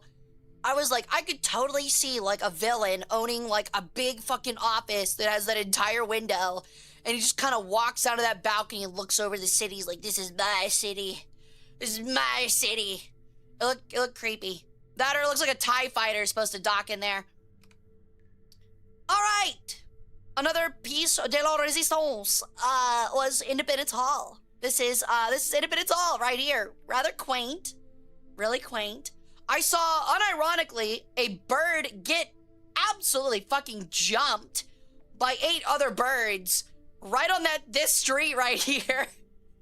We walked out where those people were walking out like a couple hours later, and there was a finch getting its ass kicked by 8 other birds all right here. And then a car honked and they all flew away. It was really funny. It was some turf gang war shit. Hey, Ronin. Thank you, hon. I appreciate it. So this is a little further down. They got a cool little statue of George Washington. And there were some really cool reenactors across the street in the little park. And they were talking with people about like the historical garb and like what it all meant and what it was all useful for and how you would load a matchlock and things like that. It was so cool. A musket. It was so cool. Now, this is the interior of Independence Hall. This is where they signed the Declaration of Independence. Not as grand as you would immediately think. But it's one of those things where you walk in and you're like, okay, I get it. And then you like stand there and you think for a minute and you're like, whoa, that's really cool. You know what I mean? Like the gravity kind of slowly hits you and you're like, this is so neat. And apparently it is slightly different to where it obviously would have looked. But it's very close. There was a cool lady to the right of the photo that was answering questions and telling you where everybody sat. And like they had some period accurate documents on those tables and stuff. It was a really cool experience. This is the other end. This is the courthouse. It's the opposite end of the hallway from this room. And I forget exactly what happened here. But essentially because it was the Philadelphia courthouse where the Declaration was signed, this is the actual courthouse where the court was. There's a better picture of it. The little cool metal or iron bar box that you had to stand in. This is back outside. The Museum of the American Revolution is a great museum. I highly recommend. We went. I've actually got some photos of it. That was actually one of my favorites there. This was a tower outside of Independence Hall. And maybe it's just me and my historical thinking mind, but I was like, wow, that window is perfect for defenestration. That would be a great window to defenestrate someone. We should totally do that. That would be so rad. Just pick up your coworker and be like, oopsie daisies. Better hope there's angels at the bottom. I hope you're Catholic. Be really funny. Anyway. Hara, you're a menace. I know. Was Nick Cage on the roof? So he was actually to this little area to the right. This is where Sean Penn was. He was looking down this way, and Nick Cage was getting the thing off the back of that. Papist escape vent? I love it. That's great. Ignore that picture. That was something I was taking a photo of for a friend of mine who wanted merch. I said merch, dude. I'm so VTuber brained. A souvenir. They had like limited edition Declarations of Independence that were printed on like the actual printing press and the actual paper makeup of the original Declaration. And I was like, that's so cool, dude. I want one. And they were only like $20, but I was like, I kind of don't want to carry it home. And I don't know where I'd put it. So I didn't get one. But it's really cool. If you live near Philadelphia, go get one. Who's Cage? Nick Cage. Okay. This was in the little museum that they have in the square with the Independence Museum. These are some of the original copies of the Declaration of Independence. This is like this metal thing here. Sorry for the outline of the random people. Museums tend to be bad about reflecting glass. But I could not take a picture with somebody in it. But this is just like the metal print stamp for this. And this is like one of the first editions of the printed declaration that was passed around. And it's got like all the founding fathers in a circle around it and stuff like that. And it's all written in the middle. And of course, George Washington's at the top and stuff like that. It's really neat. More pictures of the reenactors. And that's where the Liberty Bell is in the background. I didn't go because the line was long as shit. There were people standing. They don't have anyone to usher people out. So, like, if you got to the Liberty Bell, you could just stand there as long as you want. And there were, like, oh, this is the line. So the entrance is, like, here. And this is the line for the Liberty Bell. All in the back here. Because there was, like, school trips. And they would all just stand in front of the Liberty Bell and take photos one at a time. And I was like, okay, that's never happening. Okay, that might not be George Washington. I thought it was George Washington, but I'm pretty sure that's a statue of George Washington. They also had cool, I don't think I have it here in the photo, but there's cool little, like, actually, like, time accurate, period accurate, like, water pumps and stuff for, like, well water, which is really neat. Yo, Morgana Draconia, thank you for the follow. Welcome in. Yeah, it doesn't look like George's jaw. I agree. Okay, I thought that was George. Hello, Georgie. Ow.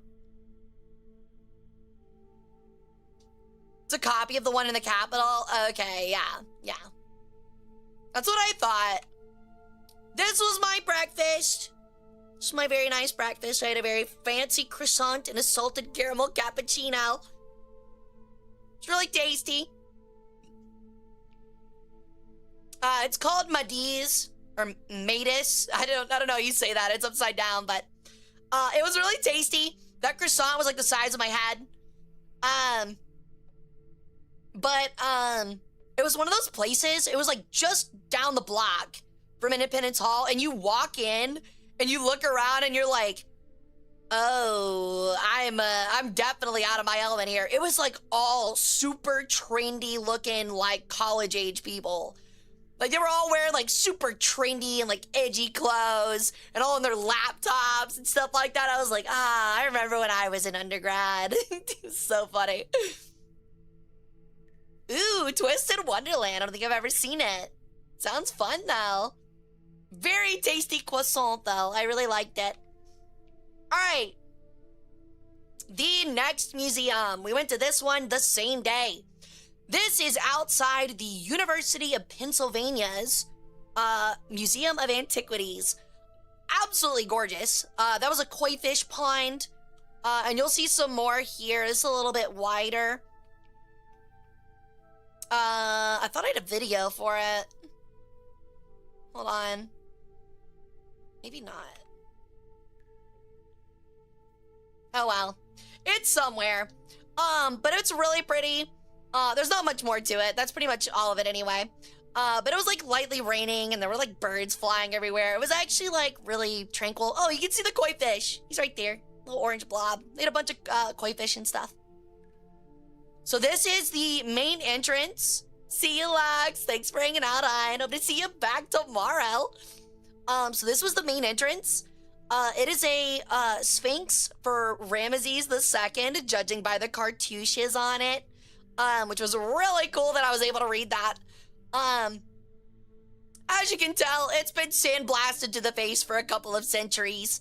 But it was really cool to see nonetheless. And here's a side profile of it. It was massive.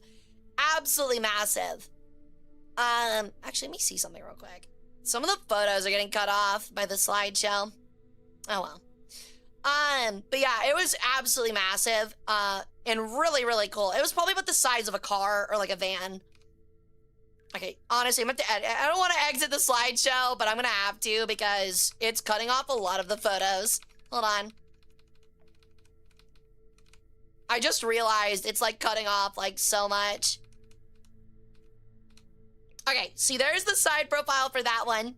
And then these were cool little canopic jars that they had outside that you could pick up and touch and inspect and open and do whatever you want with it as long as it was fine. And then this thing right here, would anyone like to guess what this fun little tool is? Would anyone like to guess? It's something I use on you guys all the time. It is a hook. You're right, Oda-san. It is the Brain Scrambler 9000. It is the oyster fork that I would use to drain out your brain when you're mummified. That's it. Really cool, isn't it? But yeah, those are the canopic jars. So each one of these represents one of each of my sons, and they all protect different organs. That is not me. That is not me. That is my son. That is my son. That is my son. And that is my son. Don't ask me how they all got different animals. I'm a mother of 4 kids, and I got 4 different baby daddies, I guess. All right. So, the interesting things. We're getting on to the more older stuff. About as old as ancient Egypt. This is a Sumerian these are Sumerian figurines. So if you guys know who Scrimblo is with Sock's VTuber agency, this is him. This is his people. You can tell if I said that. But these are extremely old statuettes. These are probably a good 4,000, 3,000, 4,000 years old. So if you don't know where Sumeria is, it's in Mesopotamia. It was the cities of most notably, where the Epic of Gilgamesh and stuff comes from. So, I thought you were Ra, not Horus. Are you Ra Harakti? I am Ra Harakti, yes. Single mom who works 2 jobs. Shut up. The beard is very noticeable as Sumerian, like the small statue they used to represent Yanasser. Exactly. The beards are very notable parts of the statuettes. The eyes are the same. They always did their like figurines the exact same way. As you'll see here. Apparently this was the style for guys, because they just loved depicting themselves with this, like, dare I say, Judas look. It feels very Judas Iscariot. I don't know what Judas looked like, but if someone said that's Judas, I'd be like, that's Judas.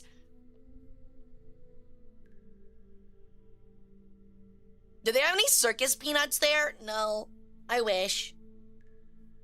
But these are more of the statues. I thought this head down here was like, notably beautiful. It was really pretty. I also liked what they did a lot with these exhibits. So being a museum professional, I'm going to critique the exhibits themselves. Something that's really cool that they did is, like, for a lot of these, they would stencil out the actual carvings. And there's another one that I don't have a picture of, but they're rings, right? The rings owned by people that they dug up. And they took the rings and they put them into clay and then flattened out the clay so you could see the entire engraving on it. Like as one straight line, which was really, really cool. I was like, that's such a great idea. And I would totally love to do something like that at some point. Alrighty, so these are early Bronze Age tools. As you can see here from the Iranian Plateau. I believe, if I'm not mistaken, 14 is a pipe of some sort. This is like a pommel, I think, or like a handle with a dog on it. These are spearheads. That's a pickaxe. Kind of obvious there, isn't it? This is a war axe. And then I think this was like a water vessel for like, watering. So, really neat. More figurines. One of the nicest things you can say to a woman is that she looks like a Sumerian fertility goddess. Just saying. Apparently, even back then, people liked their female goddesses thicker than oatmeal, am I right? All right. I love that she's covering her titties, and that actually blows my mind, because there's so many that they don't care about that at all. I like that we've always liked putting dogs on things. Me too. It's snatched as fuck, goddamn. You look like a fertile god. I'm technically not. I appreciate it though. Okay, so this is a golden statue. I'm about to show you something really cool after this. This was probably the biggest piece of this section of the Pin Museum. This is just a gold statuette. I think that this is a goat. And it's like up on a golden tree. And there's like flowers coming off the tree and stuff. It's really pretty. Okay. So, her eggs are not fertile. We make omelets sometimes. You're not supposed to take those. What the hell? I was wondering where those have been going. Doesn't mean I still don't want to sit on them. It's rude. Bird can dream. But yeah, this one's really cool. It's a really cool sculpture. I'm about to show you the coolest part. Okay, so I'm gonna show you this, and I want you guys to guess what it is, okay? All right. Would anyone like to take a guess? You can kind of see it, but ignore it. What this giant gold bull's head and this little end piece was for. Do you guys know what it was attached to? It was a lyre. That is correct. This is an ornamental furnishing for an extremely expensive lyre with a gold bull's head and a giant ass beard. It's so cool. It's like 3,000 years old. It's solid fucking gold. It was probably the coolest part of the entire fucking collection.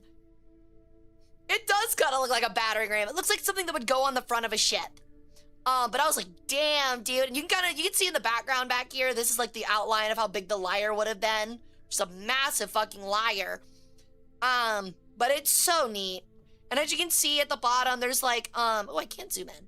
There's like, little drawings, that feel very Egyptian in a way.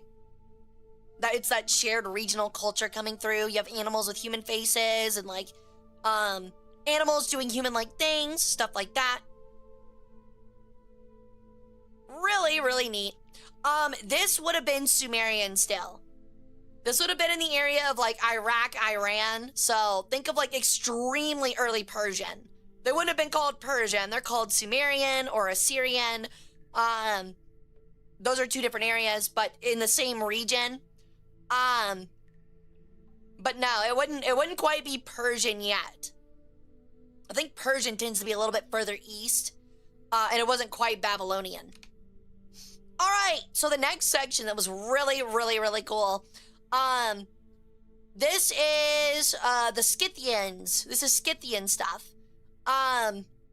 So a shepherd discovered a bronze casket filled with luxury goods near the modern village of Ziwi. I think that's how you say that, in the Zagros Mountains, dating to 700 to 600 BCE, bear iconography similar to that on Scythian objects from the Pontic steppe. So these are like gold pieces.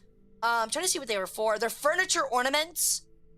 And then, would anyone like to take a guess? Hopefully you didn't see it. Would anyone like to take a guess what this is? Yes, Budalobo. We were just looking at some of them. Would anyone like to take a guess?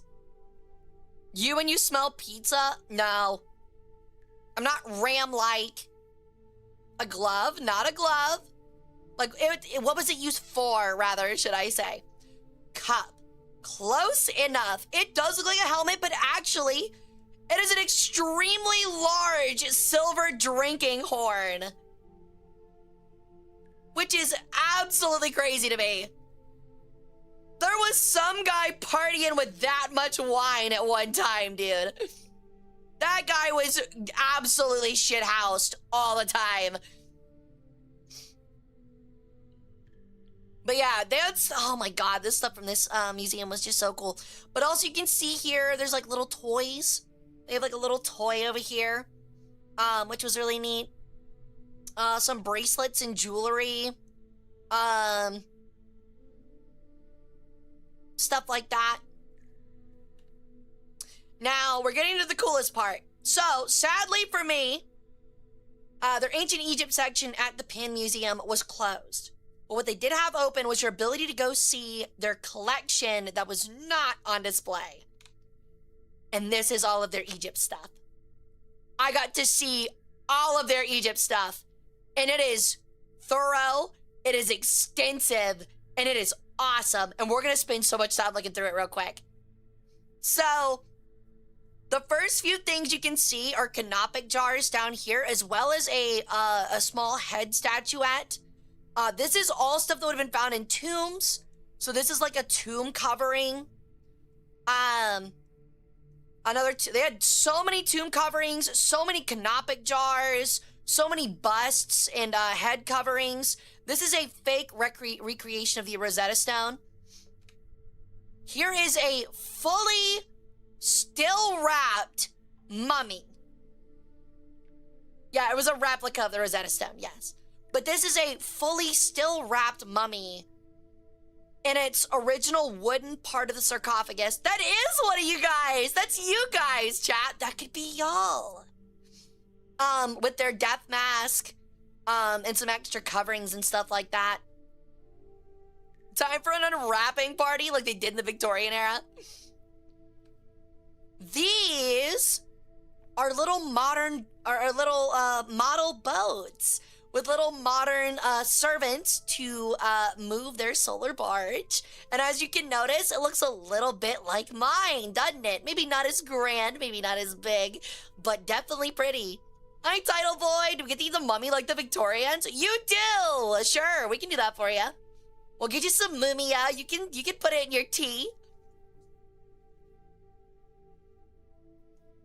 But I thought this was so cool. It's a little, like, boat model. Look at how well preserved it is. There was probably a little bit of restoration work done, because you'll see a photo of it later.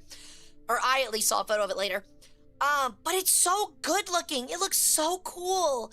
And this definitely would have been seen as something as like, oh, these are like, either a toy, or it might have been something that they used as like a representation of what the person who was buried might need in the afterlife, stuff like that. So, what period was the mummy from? I'm not sure for this one.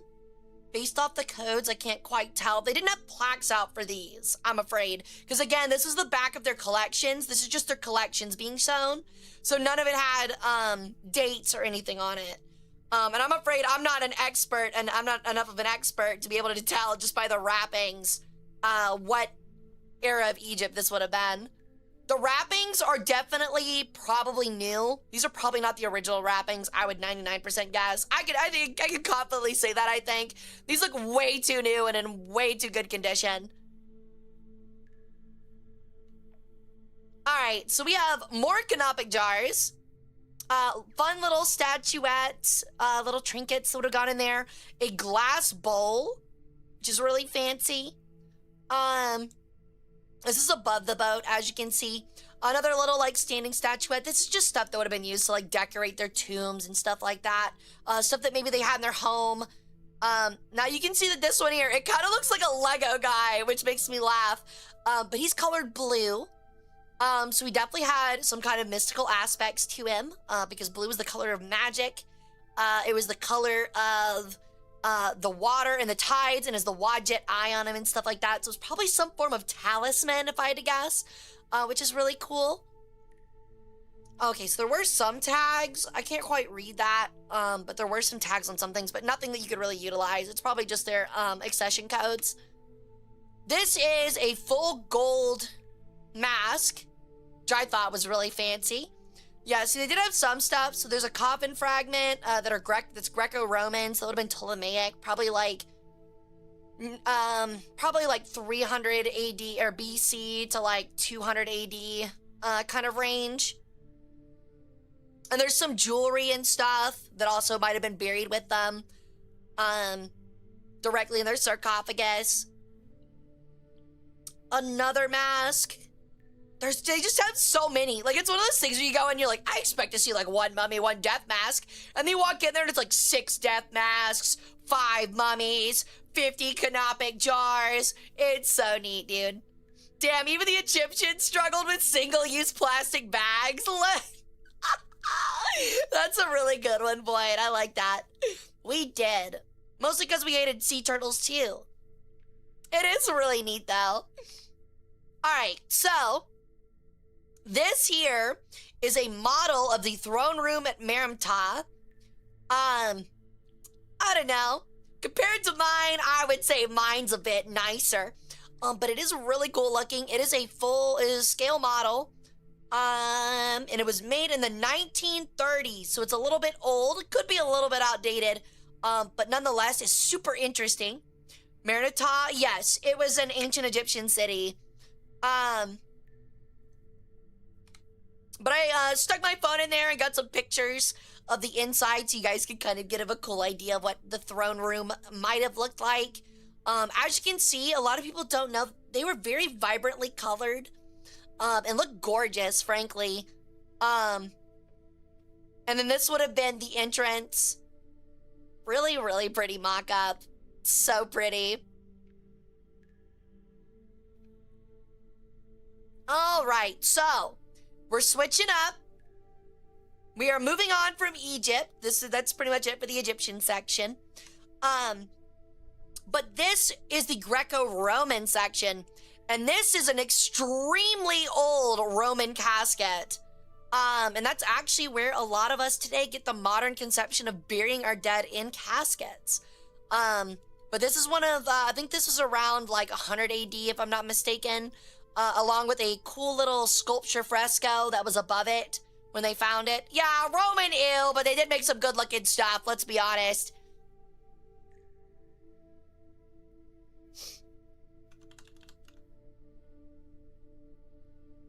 Wait, what are we guessing? She is worse than Greek. She Yeah? is. May a tomb forgive me for even uttering this word. Roman. Ew. Yeah, he was a pharaoh. You are correct. It was not uncommon for cities to even temporarily gain the name of the pharaoh that was ruling it as their capital. Remember how I said they moved around capitals a lot? That is why.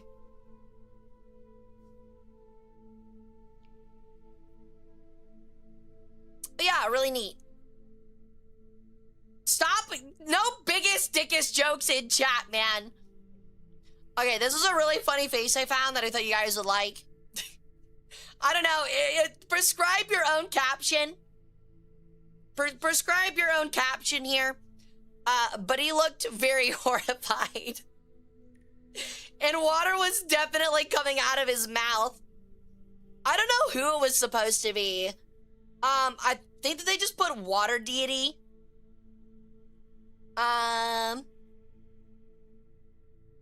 Oh god, it got completely distorted by the photo. I can't read it. But it looked really funny, and water would have been coming out of that. It looks like he's throwing up like he's got food poisoning. He's like, oh god, make it stop.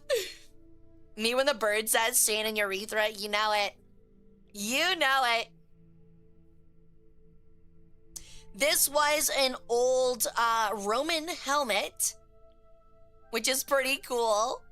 It's got a big freaking hole in the front, and the top is completely smashed. I think we can tell this guy probably died. Yo, Scholarly Phoenix, welcome in.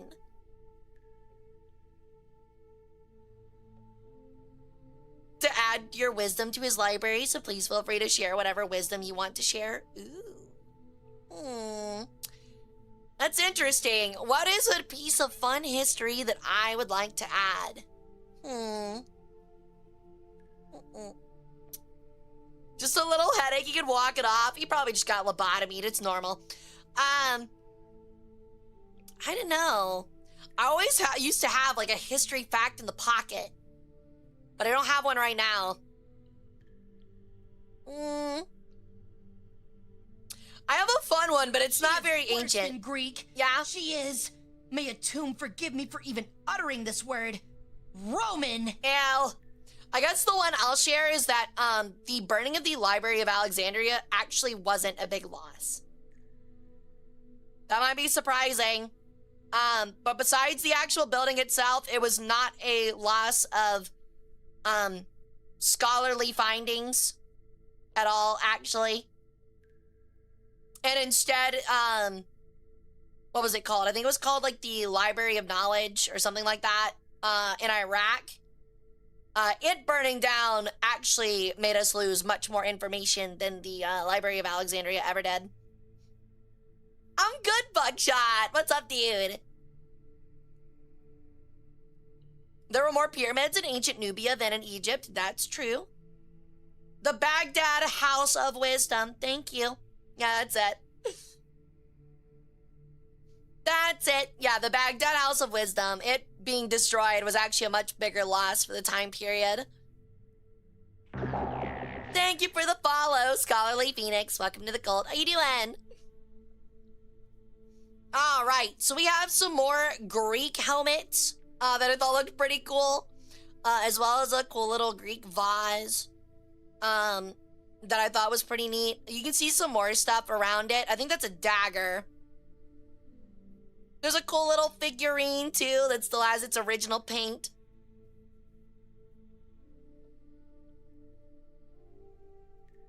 One sec. Sorry. Would you rather be hunted by a Star Wars bounty hunter or a Ben 10 bounty hunter?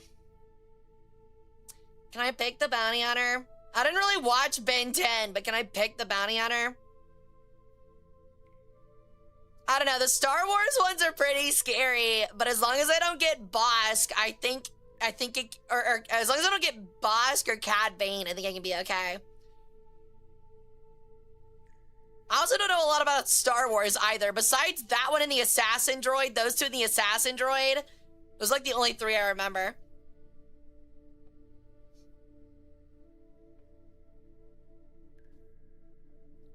All right, so I thought that one was really neat. But yeah, that's a bronze Corinthian helmet. And that's a spear point, not a dagger, my mistake. But yeah, they had some really cool stuff just off in this little cool Greek section. This would have been the head of a statue for, God, my brain is just so fried today. I think Sekhmet? Always get Sekhmet and the lion one mixed up. Yeah, it was Sekhmet, not Bastet. That's right. Their names are so similar, and they're both cats. They get mad at me all the time for getting them mixed up. But yes, I got it right this time. That is indeed Sekhmet. Chicken fried Hara. I'm always chicken fried. But yeah, this is really cool. It's bigger than it looks in this photo. It's probably about as big as my torso in my head.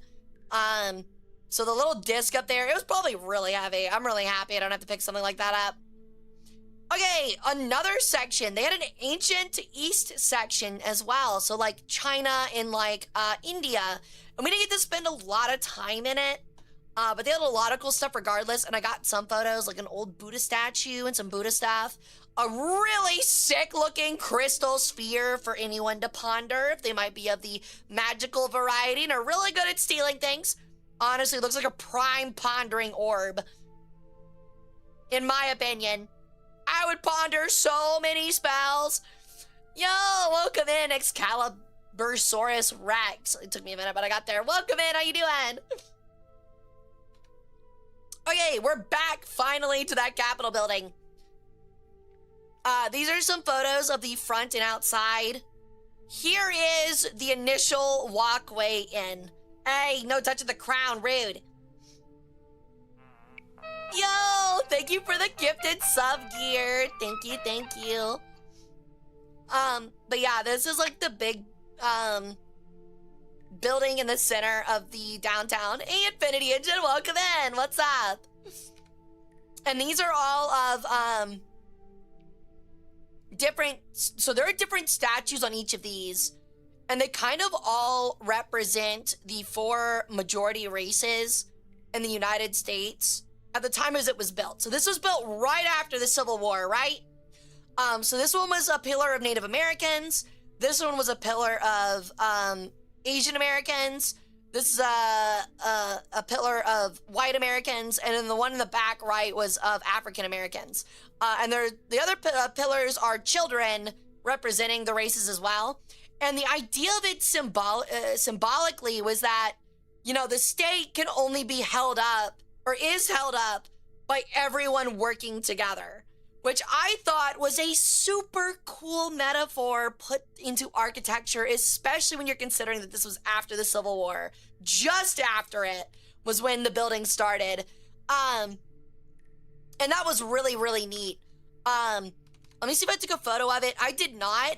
So you can see it back here, but there's a lion's head, right? So there are 4 exits out of this little chamber. And there's a lion head here. To the right, there's a bear. To the left, there's an elephant. And on the back behind us, behind this photo, would have been a tiger. The tusks were missing from the elephant. The teeth were missing from the bear. The lion was missing its fangs. And the tiger was missing its fangs as well. At least I think it was a tiger. It might have been something else. Hold on. Oh, it was a wolf. That's what it was. It was a wolf, not a tiger. So it was a tiger, a lion, a bear, and an elephant.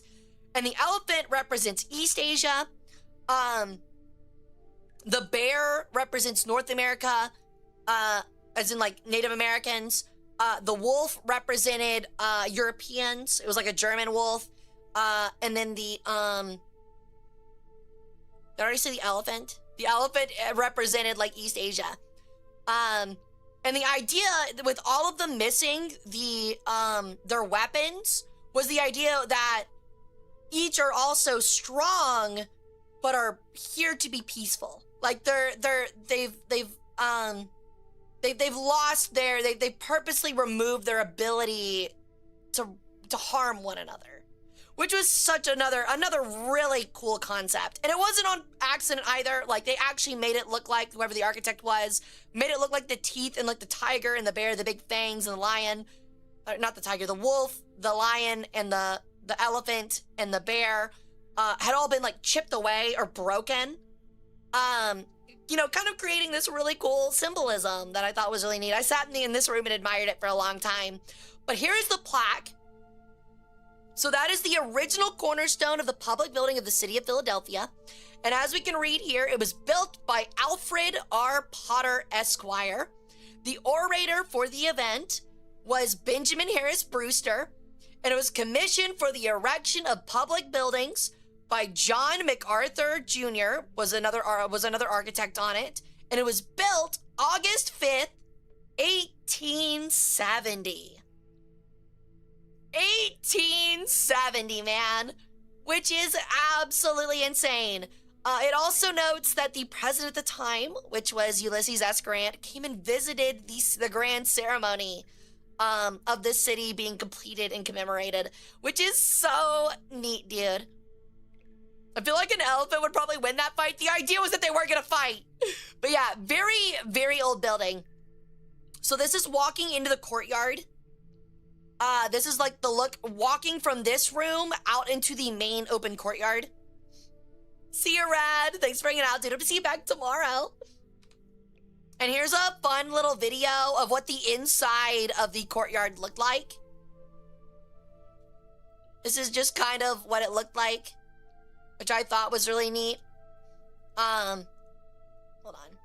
Oops. But yeah, you can kind of see everything. And they had a cool little portal too, like one of those cool little portal things. I just realized that person was staring at me while I was filming that. That's weird. I was there by myself. That's kind of creepy. Anyway,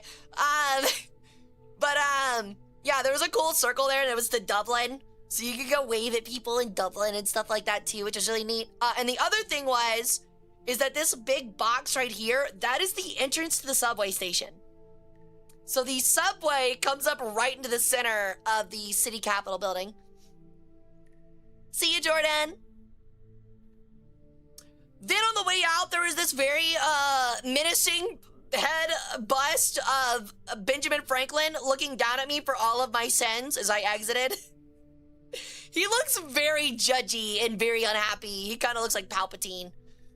Yeah, he's like, I saw what you spent $100 on, you fucking weirdo, you pervert. It's like, yeah, so what? Leave me alone. Alright, so this is further walking down. This was the old Pennsylvania Convention Center. I thought the building was just really pretty. And that was a Dunkin' Donuts, dude. Oh my God, something I learned. Northeasterners love their fucking Dunkin' Donuts.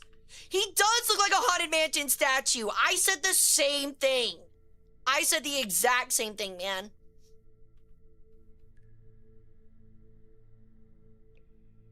If Ben was alive today, he would never want to leave Hooters. Honestly, I bet. Is there a French Hooters? He'd love that. But yeah, I thought the building was really pretty. Next is finally we get to the, this is like day 3, was the, Museum of the American War of Independence, the American Revolution. I think that's the angriest I've seen Ben Franklin since fucking up the journal page mission in Assassin's Creed 3. That's crazy. Dunkin' is everywhere. It literally, a Dunkin' Donuts is like every 3 blocks. I'm not even kidding. I was like, what the fuck is up, dude? Why is Dunkin' so popular? It was kind of weird. But this was a powder horn. So this is the first start in the Museum of American Independence. This is a powder horn that was at Mount Independence that belonged to someone in the Continental Army, which I thought was so sick. I didn't realize that almost everyone at the time, even if you were poor, you had a powder horn and you carved something cool into it. Moulin Rouge is the Hooters of France, right? I guess. I guess. America runs on Dunkin', that's why. There's maybe like 2 Dunkins in my entire city. Later, Talon. Thanks for hanging out, dude. We'll be back same time tomorrow. Okay, so this was, I think this was, what was this? That's what it is. It is a stone from the Bastille. How they got it in America, I do not know. But this is a stone from the fucking Bastille, dude. Like, you know, the start of the French Revolution. I'd like to see their provenance from that. Salvage from the Paris prison and armory, the Bastille, after revolutionaries stormed the medieval fortress on July 14, 1789. See, but they don't notice. They don't note how they got it. But yeah, that's so cool to me, dude.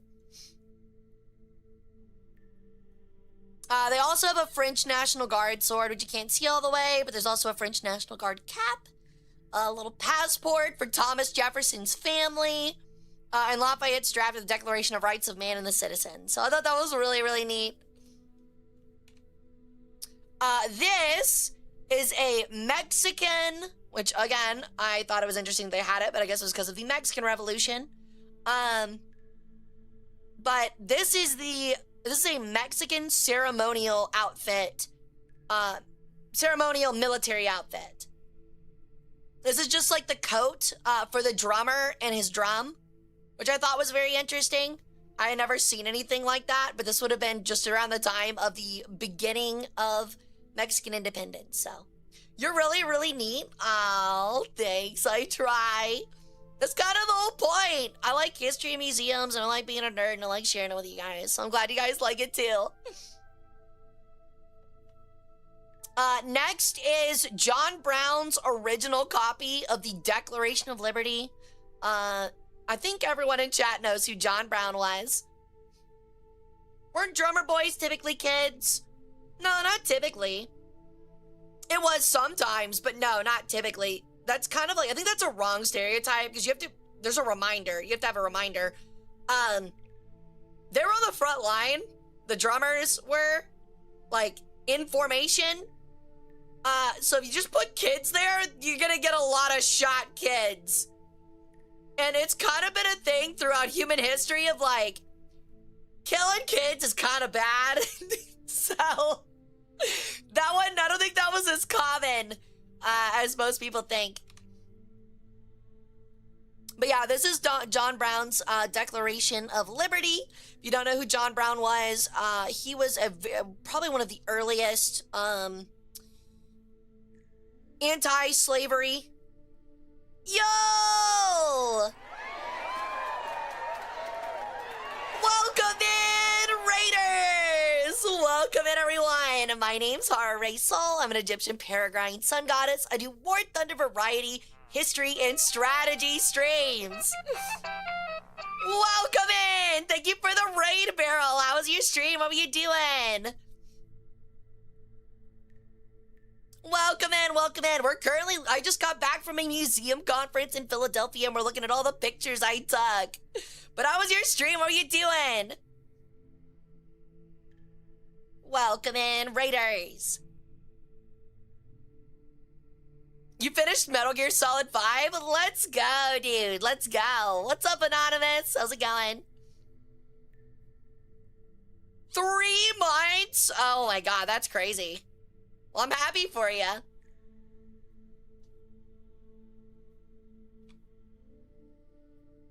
But yeah, we're just looking through some of the pictures I took at museums in Philadelphia. Currently, we're going through the Museum of Revolutions. So we've got like, you know, stuff from the French Bastille, the Mexican Revolution, a bunch of like civil rights stuff, and other stuff. But this here is a contract musket that was made in London and was used during the French and Indian War. They had a lot of guns. I'm gonna be honest, I get revolutions were usually violent, but there were a lot of guns. Way more guns than I expected, which was pretty sick. Another really sick powder horn, like I told you guys, dude, they loved absolutely carving and painting the shit out of those powder horns, and they're so cool looking. They're so neat. A museum in Philadelphia, that sounds amazing. I actually went to a lot of them. You guys missed the USS New Jersey part. Oh, could we get a shout out for Beryl if we haven't gotten one yet? If you guys don't know, Beryl's got an absolutely adorable design and she plays a bunch of cool tactical stuff, so please go check her out and give her a follow. She's really sweet. Thank you again for the raid, Beryl. This is a picture of Benjamin Franklin at the center of the Benjamin Franklin Institute, which is another museum. It's more science and like kid related, but it was really cool. It was during a party that I got invited to. Yeah, the New Jersey. I love you? Really? Really? You mean it? Say. Do you think Benjamin would be ballin'? I mean, he's the center of the party and he's looking out over it like he owns the damn thing, so I would imagine. This was the back of the Benjamin Institute. They have a whole ass fucking train in their collections room. Which I was like, oh, okay. I got to go back and talk with the collections team, department for the Benjamin Institute. And they just had a whole fucking train above their collections room. Like you go down a ladder or like a flight of stairs and it's under the train. And I was like, okay. No, that's only fucking awesome. Would you put an accession number on that bad boy? Probably anywhere you want. I'm afraid I did not get to go to Ben Franklin's House Museum. That's one of the ones I missed out on. Do you not have a train in your basement? Well, not one that big. I also don't have a basement. It's been turned into a tomb. But yeah, this is the last photo of the Benjamin Institute from the party we went to. All of their items are in these like extremely tall collections cases. There's a bunch of cool stuff in there, like time period pieces, mostly technological stuff from the era of like steam trains and stuff like that, so. All right, so I showed you guys the photos of the Philadelphia Museum of Art earlier. This is the other side of it when we were walking in. And this was the inside leading into the medieval Renaissance era. So this is not open. This is actually inside the building. The top is like a screen that simulates like a sky is pretty much what it's for. In the center is a working fountain and it's supposed to look like a Roman villa or like a monastery, which was really cool. They have multiple spots in this entire museum. Essentially what they did was they went to these areas that had like medieval archways and buildings and stuff, and they took the archways disassembled them, brought them back to the museum, and rebuilt them inside the wall of the museum. So these are legitimate archways from like monasteries and churches and stuff from around, I believe, the early beginnings of Roman Catholicism, which is really, really cool. This here is a one of the thrones. This is a throne that I'm not quite sure where it was. I took the picture. I didn't keep the label in the picture. But if I'm not mistaken, I think it was a symbolic one for one of the saints, because there's a glass piece of a saint above it. It is eerily small, I agree, but he was a cardinal or a saint, so I think the idea was that it's supposed to be like minimalistic, you know? Oh, there it is. I'm stupid. I did take the picture of it. Let me see if I can see who it is. It looks like St. Thomas. But yeah, that's him. Honestly, the throne looks way more grand in the photo. The throne looks a little... The throne might have been embellished a little bit. But yeah, that's like supposed to be like his seat and stuff like that, which is really cool. This was a major gateway that looks absolutely incredible. And there's two more on the other sides of it that are smaller. But I thought that was really neat. The doors as well have this like intricate ironwork on it over wood that I thought was really cool. But like, look at all of this detail. It's so pretty. I can't believe in how good of a condition it is. It's so beautiful. But that walked out into the little fountain area we saw earlier. This here is a statue of Saint Martin cutting his cloak to give to a beggar. This probably would have been outside of a church. And now I got a little video. They kind of made a... Okay, so they made like a... I have a couple videos. They're kind of strung through this. They have mock recreations of what a medieval room would have looked like. They have multiple of them. So this is the first one.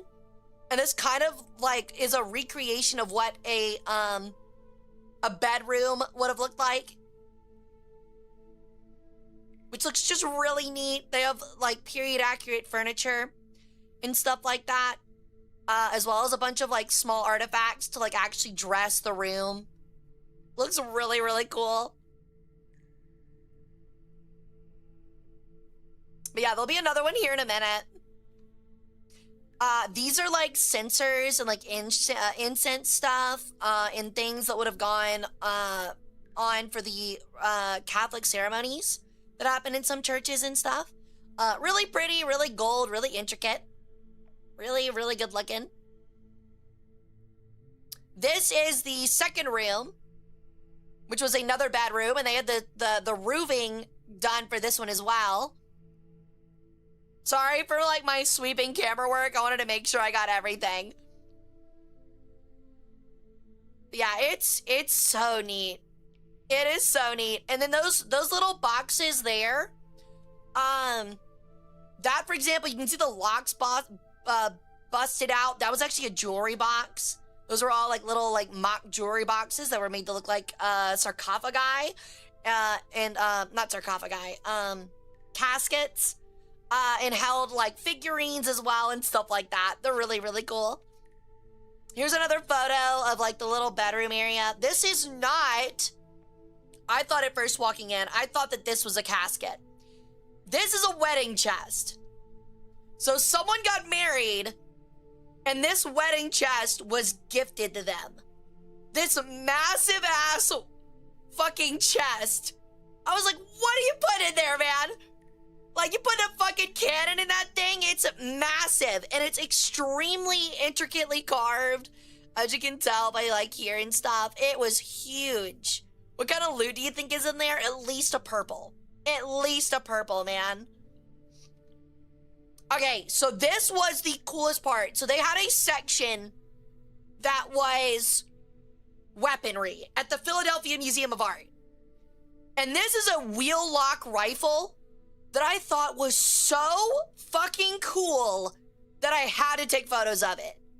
Like, does this not look like something out of Madoka Magica or something? It is so sick.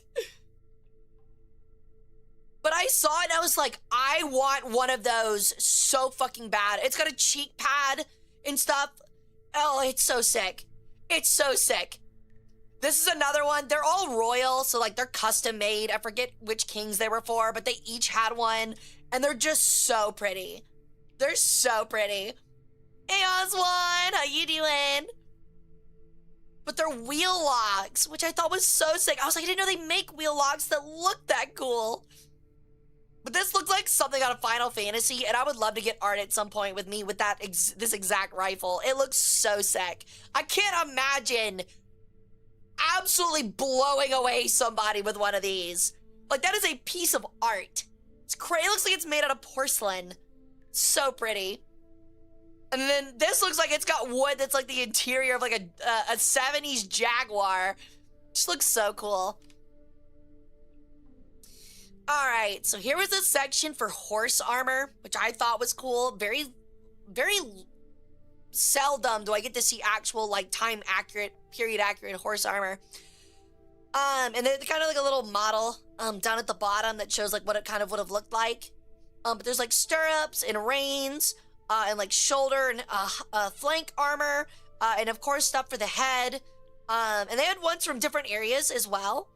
So crazy, they have a Todd Howard exhibit. Bill. But yeah, I thought this was really neat. They had different horse armors from different areas too. I don't know if I took a picture of the other one, but they had one from like the Ottomans and stuff like that. That was really neat.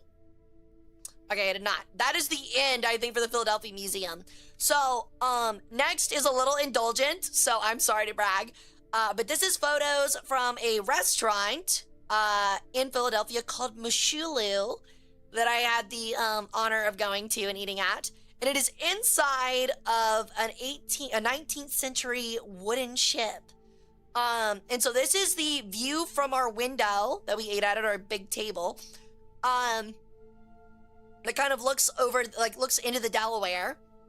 This is what the dining room looked like.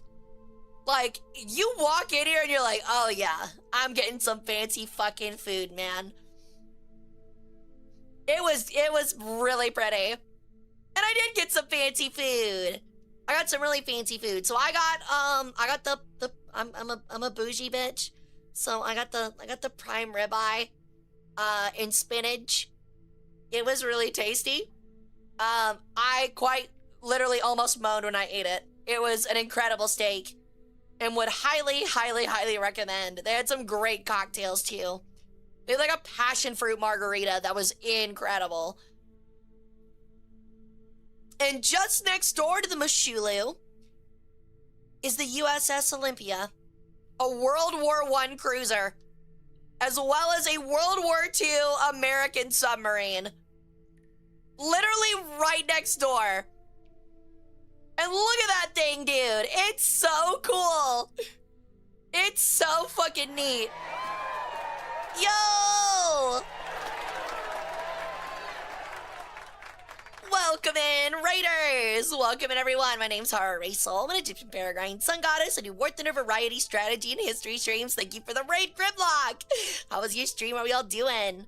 I'm looking over pictures from my visit to Philadelphia. Welcome in, everyone. But yeah, this was a World War II American submarine, and then right next to it is the USS Olympia. The USS Olympia is, I think, one of the oldest ships still that is a museum ship, and it is not doing well, from what I understand. It is rusted out all along the bottom and cannot be moved from where it's sitting at all, which sucks. But at least it's still with us for the time being, so. Yo, nice, hope you had fun. What class do you play? I haven't played Final Fantasy 14 in forever. But yeah, there's a little panning video. It reminds me so much of the Texas with these little guns here, these little extra side cannons. But this was the boat right next door that we ate at. That's the Mushulu. Oh, Paladin Dragoon, let's go. All right, so after that, we ended up going to the Betsy Ross house. This is Betsy Ross's house, if you don't know who Betsy Ross is, because you're not American.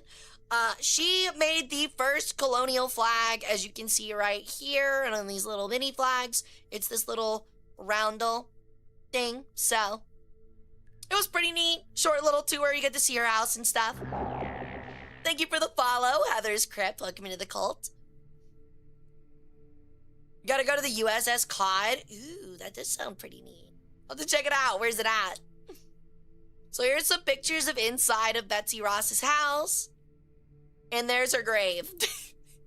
Kind of a sobering ending to the tour, but that is her grave. I didn't realize, so Betsy Ross had 3 husbands, and the first 2 died in the Revolutionary War, which is insane to me.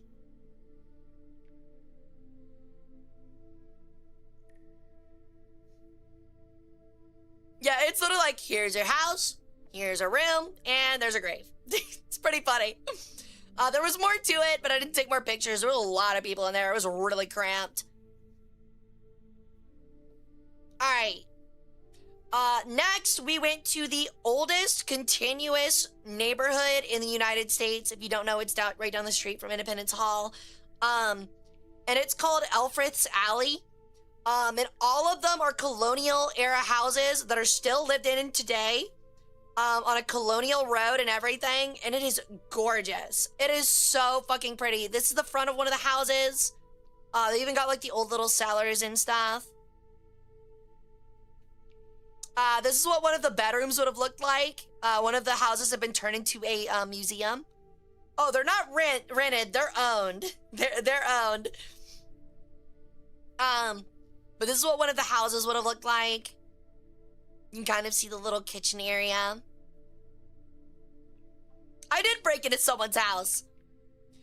Then there was this really pretty like alleyway in between some of the houses that actually led to more houses, which was kind of neat. And then right after, I got extremely sloppy Philly cheesesteak. So there's the Philly cheesesteak photo I promised. And it was fucking incredible. It was absolutely incredible. That Philly cheesesteak was absolutely nuts. That was bonkers.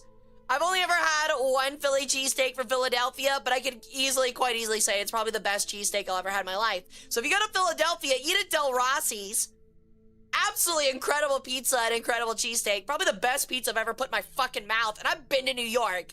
So, highly recommend. And then finally, my last photo. I saved it for last. It was from the Revolution Museum, but I thought you guys would find it the coolest. Is a sword, scabbard, and rifle owned by George Washington.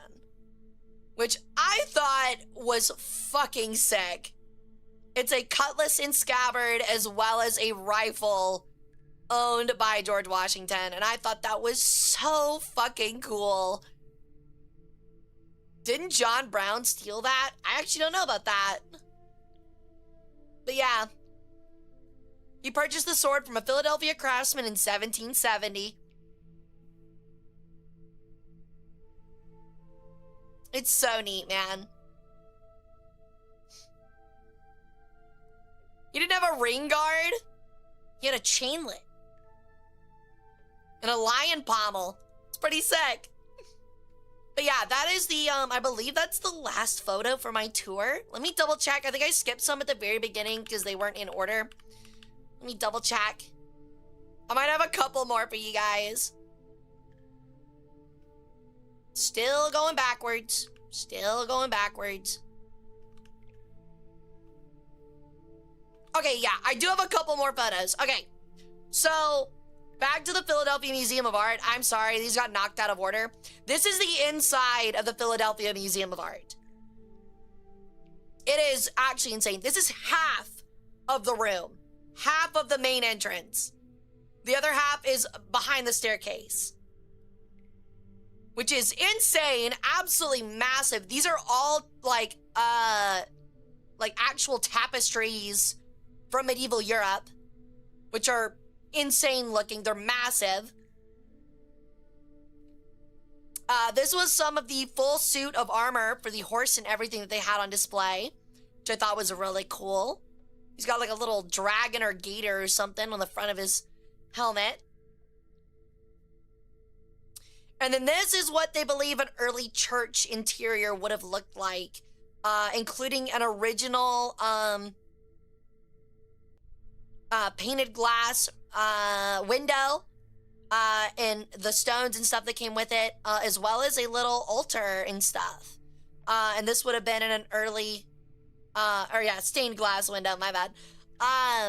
What a chapel in early Catholic Rome would have looked like, which I thought was really interesting.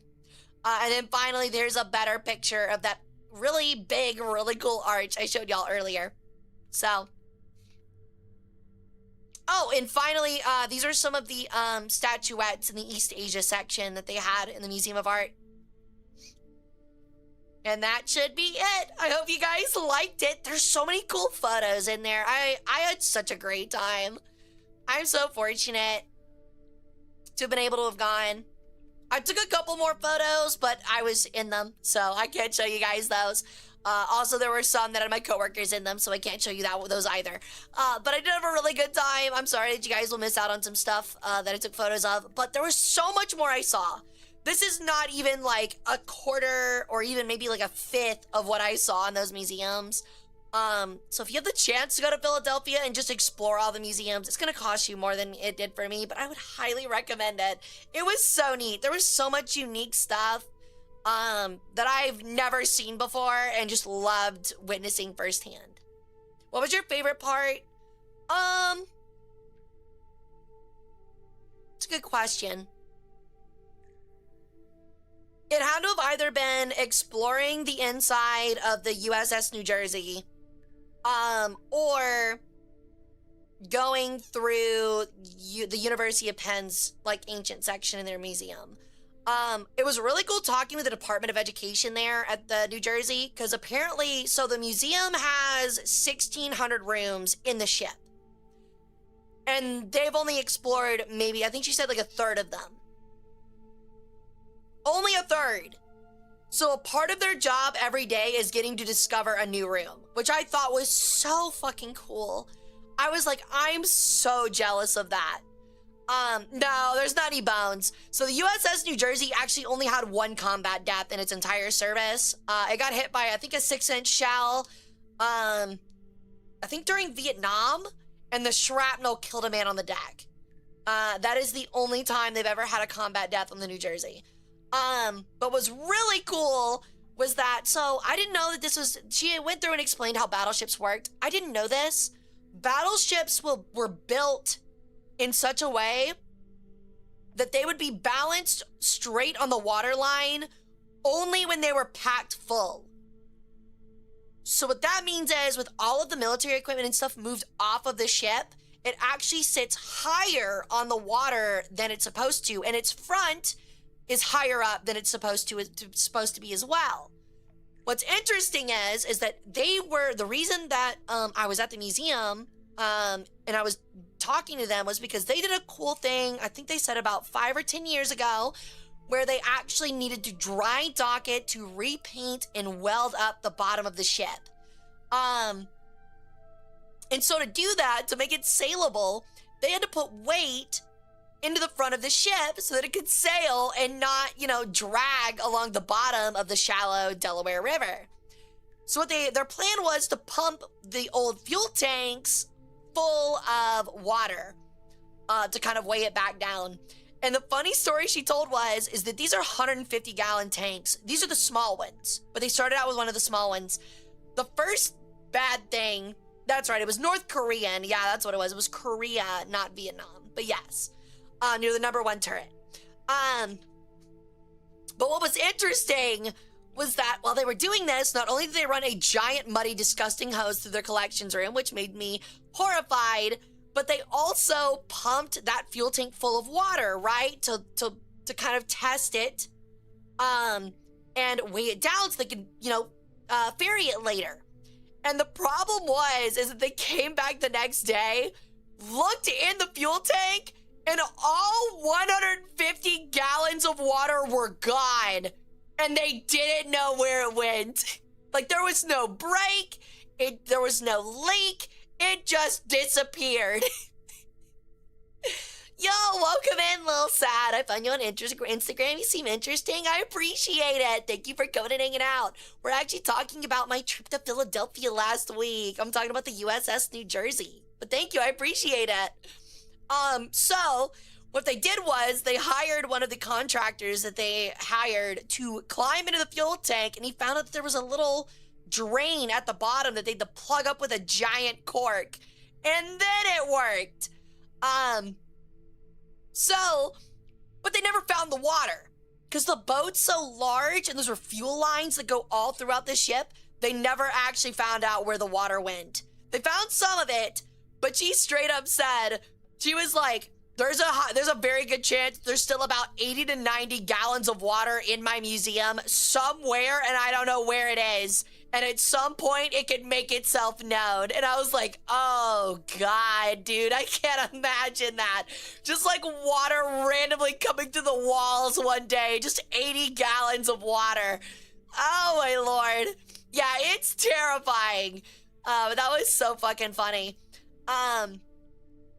Another really cool thing they did is they charged a lot of money for it, but while it was dry docked, they allowed you to rent tickets to go tour around the bottom of the ship, which I thought was so sick. And I remember my coworker, who usually does, who works in art museums typically, and they were like, I don't get that. Why would you pay $250 to see the bottom of a rusty ship? And I was like, think about it for 5 seconds. Have you ever thought about the fact that you literally have no other chance to see the bottom of a battleship? Literally ever, you will never have that chance, and that was the one chance. I paid $250 for that. That's crazy. That sounds so fucking sick. So, I don't know. I guess it's a difference in history and art museums, but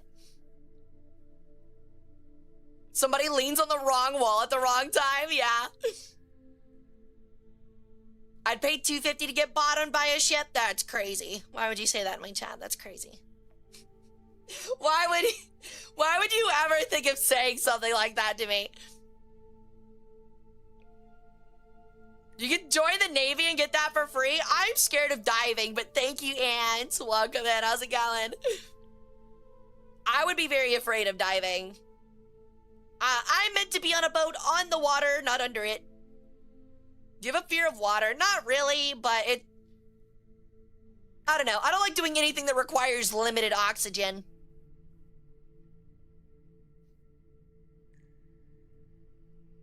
But no, it was really, really cool. The moment of thought, I'm not gonna lie to you, I was hiccuping. I was not thinking about it, I was hiccuping. Don't the Navy recruiters keep ghosting me? It's probably because you keep talking about an Egyptian bird goddess that commands you to do things, and they probably think you're unstable.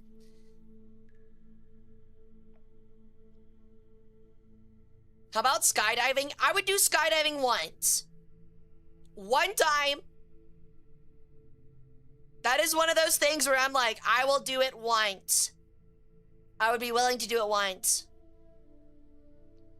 If I die, I die.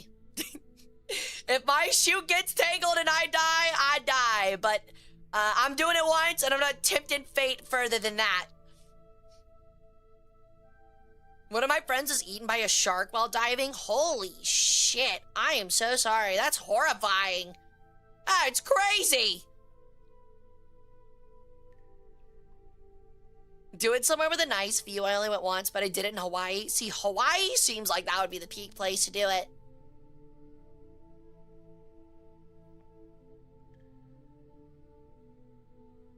Been to her sister's ship, the Iowa. I have a piece of her deck and jerseys. That's so cool, Cursed. I actually plan on, so I'm going to the beach next week. That's why we'll be having no stream, sadly. But I'll be going to the beach. And I'm hoping to stop by the USS Alabama on the way back and check that out. So that way I can mark off 2 museum ships at once in a month. I thought that'd be really cool. Opinions on doing a halo jump? I would try it once. Again, I would try it once. I'd probably snap my neck, but I'll try it once. Wait. Am I thinking correctly? The halo jump is like the FBI thing. Where they hook you up to a line and then a giant fucking plane grabs you and snatches you into the air, doesn't it? Isn't it? Hey, Alyssa, welcome in. How you doing? Oh, is that Skyhook? What the hell's a halo jump?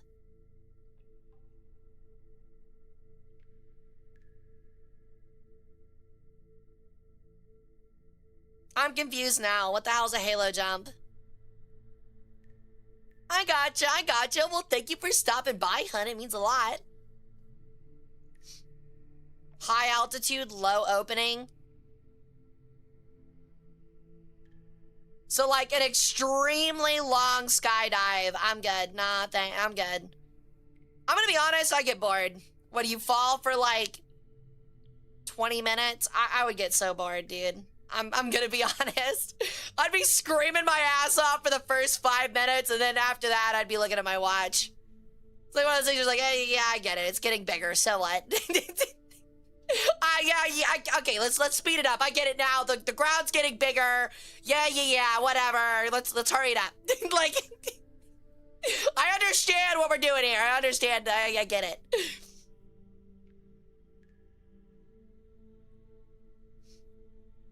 You jump with an oxygen mask at the passenger jet height to avoid detection, and then you open low to avoid detection at the last couple seconds. Yeah, I'm good, dude. I'm good. I'm happy being a bird, not a pancake. The Sullivans, Little Rock, and Croaker? Hell yeah, that's awesome, dude. That must have been such a fun time. Hara, you trust me as your pilot, right?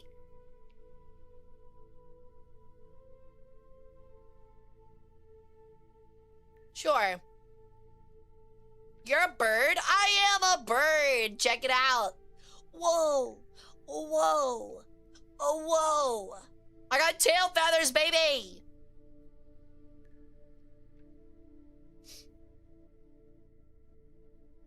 How often do you break her things? A lot. Eyes up, Guardian, for Destiny 3. What's up, Abysslore? Welcome in. How you doing? I didn't know they were making a Destiny 3. Interesting. Or that they were ending Destiny 2. Going to get a sound effects of those feather rings where you need to get chat's attention. That's the eventual plan. Oh, thank you, Ronin. I appreciate it.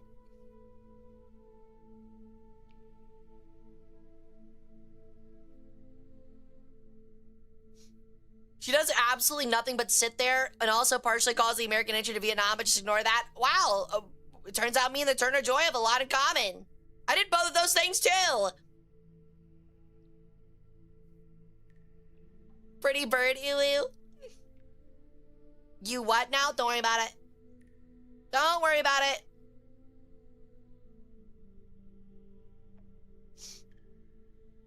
No, I am worried about it. So what? Maybe I had a close relationship with Ho Chi Minh. Fucking drop it. Jeez, we've been through this like a billion times.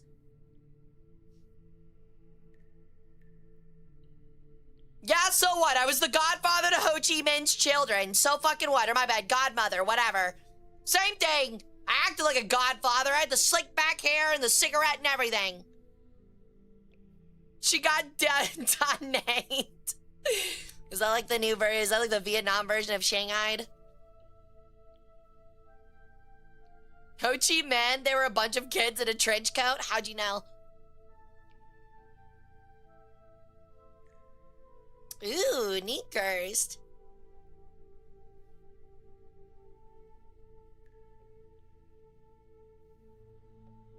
Alright, guys. I'm gonna take a quick 5-minute break. To get some water and rest up a little bit. I want to play Indiana Jones, but it's feeling a little too late now, so we might just chat it out the rest of the night. I'm sorry if anyone came to watch Indiana Jones, but I feel like we won't get very far because I don't think we got a whole lot of steam in chat, or a lot of steam in stream left, considering we're streaming tomorrow and Friday and Sunday. So I'm gonna take a break, and when we get back, we'll chat and hang out for a bit longer, okay? See you guys just a second. Oh, I pressed the wrong one. Ignore the door. Oops.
Sorry, guys. Give me a moment.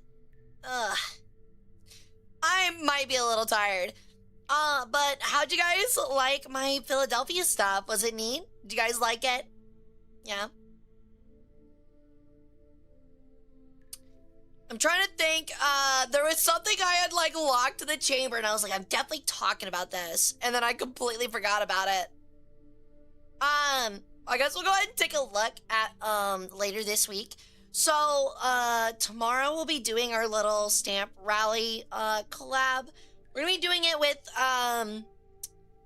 all of the cool people. I think there's like 5 or 6 of us. We'll be playing Super Battle Golf. It's gonna be a lot of fun. Should be chaotic. Friday, we're finally back to War Thunder, I think for the first time in literally forever. And then Sunday is going to be some 2 Point Museum. I'm gonna hold a vote probably Sunday before or after stream. I'm not quite sure when. To vote on the next series of game we'll play next. I don't know if it's gonna be another Total War game or if we want to play something else. So it will be, that's a good question. I'll see how I'm feeling tomorrow. I'll let you guys know, if I'm not streaming it. If I am, I'll let you guys know where. Of course, of course. I'm so happy to share it with y'all. But I will let you guys know. It was nice seeing you as well, Tarmo. Ugh. Yeah, sorry guys. Coming out of break, I certainly don't feel too great.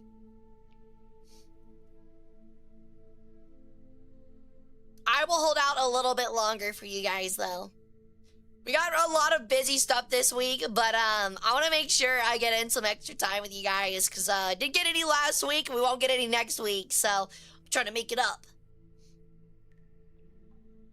But is there anything anyone's like super excited about? I know that they came out with the new Tigerman DLC for Total War Warhammer 3. I'm gonna let the DLCs stack up, I think, a little bit before we come back to it. We played a lot of Total War Warhammer 3. So I think it would do us good to have a little break. We might do like I said, we'll put out a vote on Sunday to see if we want to do another Total War game. We'll do a more historical one. Or if we want to try something else. But I'll let you guys know. That's right. The Backrooms movie is this weekend. There's a lot of good movies coming out this weekend. There's that one, and there's also Pressure that I really want to go see. It's on the lead up to D-Day, and it has Brendan Fraser as Eisenhower. It looks really, really good. Hey, Eureka, I'm doing great. How you doing? I'm trying to get some friends to go see it on Saturday. So if I end up going to see it, I'll let you guys know how it is. Well, let me guess. Okay, Brendan, come on, buddy. Ow, I was throwing you a bone. Yeah, it looks really, really good, Fox. It comes out on Friday. I'm really excited about it. There was something else I saw movie-wise that actually got like really high ratings, and I'm like, ooh, I'm gonna have to go see that too. Let me check Rotten Tomatoes real quick. I gotta jog my memory as usual. Maybe it was The Backrooms.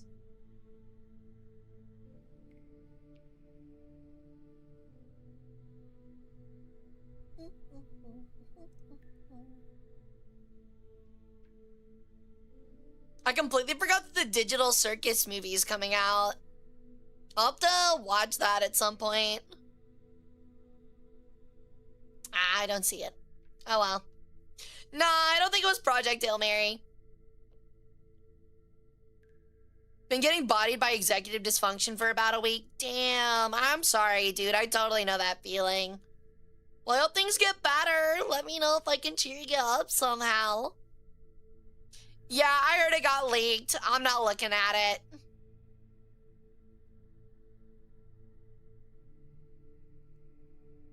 I'm gonna go see The Backrooms. Depends on how I feel after Costco. I always feel good after Costco. Gotta love Costco. You already have? Let's go. That was my main aim. I saw the movie Obsession. I really liked it. Oh, that's what I was thinking of. Passengers. The movie Passengers. It looks horrifying. It looks so scary. I really want to see it. Because you gain power from 37 hot dogs. I promise you, no one on planet Earth feels good after eating 37 hot dogs.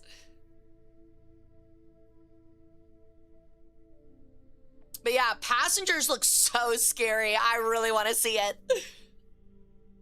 I look like I'm going to shriek my head off. I will fully admit, I'm a big scaredy cat when it comes to horror movies.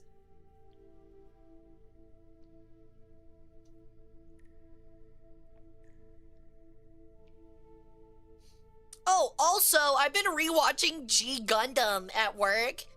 And, I have some things to say about it. If there are ears, I have things to say about G Gundam. 37 hot dogs is similar energy to 500 cigarettes. It really does. Hey, Angel, I'm doing pretty well. But, yeah. Outside of nostalgia, I'm rewatching G Gundam. The art's really good. The Gundams look sick and are funny. The story leaves a lot to be desired. Yo!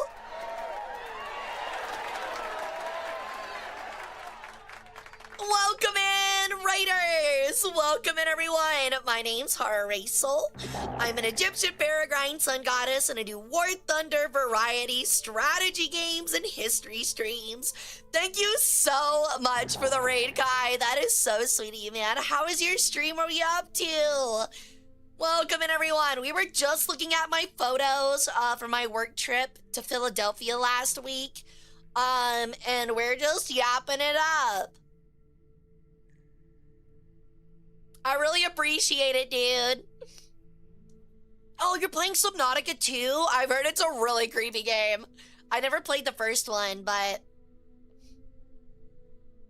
yeah, like I said, my name's Hara Rae Sol. I'm the Egyptian combination of Ra and Horus, known as Ra Harakti. I have a master's in history. I work as a museum curator full-time. So we like to do virtual museum tours. We like to do history cahoots and history streams. I like to talk nerdy shit about history and mythology and stuff. We also play like Total War. We play Indiana Jones, the Great Circles type games, stuff like that. So if that sounds fun to you, please feel free to grab a snack, grab a drink, kick your legs back, and take a break. But don't get too comfy. I might just place a curse on you, yeah. Thank you for the follows, by the way. Thank you, Cloud BB420, Uno Animates, Steampunk 47, Viceroy Ramirez, Our Hero Bunny, and Blue Moon Obsidian. Thank you for the follows. Welcome to my cult, guys. Run to bed. Have a great rest of your night. See ya, Kai. That is so kind of you, man. By the way, I don't know if I have you added on Discord, but don't be afraid to add me. I feel like we raid each other pretty frequently. So if you want to plan something, just let me know, okay, dude? I heard ancient Egypt and history, I'm down. Yay! It worked. Get his organs. Get his organs, chat, get him. Well, let me guess. Spring clean. Brendan. Ow! The G in G Gundam stands for God, but in the English dub, they changed the name of God Gundam to something else, right? I actually don't know if they changed the name. I'm like 7 or 8 episodes in, and they haven't. Oh no, they did. They named it Shining Gundam. It is Shining Gundam. You're right. Yo, thank you for the follow, Pocket Pillbug. Very nice. This was very nice. Thank you very much for the follow, Pillbug. Welcome to the cult. So, Hara, when do we get to touch the holy organs? Are you asking when you can put your hand in my guts? Did you really just ask that in chat, my own mod? Christopher Nolan Gundam? The G in G Gundam stands for Christopher Nolan Gundam.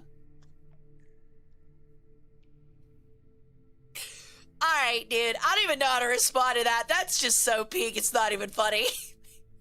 What the fuck? Christopher Nolan Gundam. Yeah, I'm pretty sure he actually made Mecha Batman. Big O. He actually made Big O. Christopher Nolan. I wish I was that funny. Hey, keep chatting and you'll get one. I believe in you. But yeah, in Japanese it was called God Gundam. That's right. I forget that in the English dub they call it Shining Gundam. It makes me really mad because they could have just called it Burning Gundam and still done Burning Finger. But instead they just call it Shining Finger. And I'm like, why did y'all change Burning to Shining? Like, why does that... why did y'all change that? Yeah, the Devil Gundam is called the Dark Gundam. The Dark Gundam. It sounds so for kids. I'll be honest, there's like no one I actually the voice acting sucks for dub, but the voice actor for Domon Cashew is so good. And I love it so much, and it's so iconic. I watch the dub anyway. Well, it's supposed to sound cheesy. I don't think it is. I'm gonna be honest. I don't think it is. I watched a lot of 90s anime. I was in early 2000s anime. I was a massive fan of Inuyasha. And yeah, the voice acting is not great there either. They did localize it to Burning Gundam. I could have sworn he called it Shining Gundam. Well, then it makes no sense even further, because why would they call it Burning Gundam and Shining Finger? Whatever. I'm molding. Yeah, I know that part's cheesy, but they play the dialogue way too straight for it to be cheesy. My other thing is like, I'm gonna be honest. Yeah, Bulber. Bulber. Yeah. I wonder if there is a Beaver Gundam. Oh, that's right. He does get 2 Gundams. I'm stupid. Yeah, no, you're right. I forgot he gets a second Gundam. Yeah, you're right. They changed God Gundam to Burning Gundam. They get Shining Gundam as Shining Gundam. That's right. You're right. You are correct. My bad. But anyway, as I was saying, I know it's supposed to be cheesy. I know it's not supposed to be the most serious Gundam, that's why I like it. But man, those first few battles, they fucking suck. They're so bad. The first few Gundams, up until he fights Gundam Rose from France, the fights suck. It is an entire episode of him running around doing shit. And then they fight in the last like 5 minutes, and he literally one-hit KOs 3 different Gundam. And it's like, this is ass. He literally just grabs their head all 3 times and it's over. Hara's an Inuyasha fangirl, that tracks. Okay, if you already know the answer in chat, don't yell it. Because some of you guys are old and know it. Ronin, my first ever non-real life crush was from Inuyasha. Would you like to guess who it was? I've said it before. I actually said it Monday during our stream with Maki. Would you like to take a guess? My favorite is when the Gundam gets a Gundam. Dude, honestly, what are they called? Like the battle gear? What are they called? I know what you're talking about. Like there's one that like the Sinanju got one where he just like fucking gets in a giant suit and has big cannon arms and stuff. Those are sick. They're called, God, what are they called? Armored something? I can't remember. It's been forever. But they are funny. G Gundam is the most hell yeah show of all time, but only if you're not a bitch and think too hard about it. Yeah, that really is what G Gundam is, yeah. That is entirely accurate.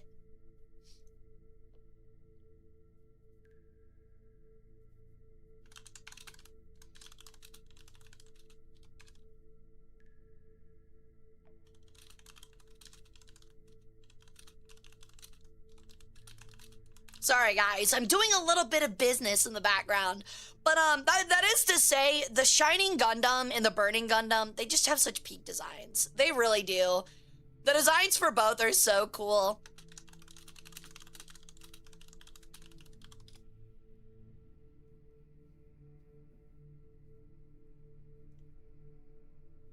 I think that... Shit. See, I have things that are planned.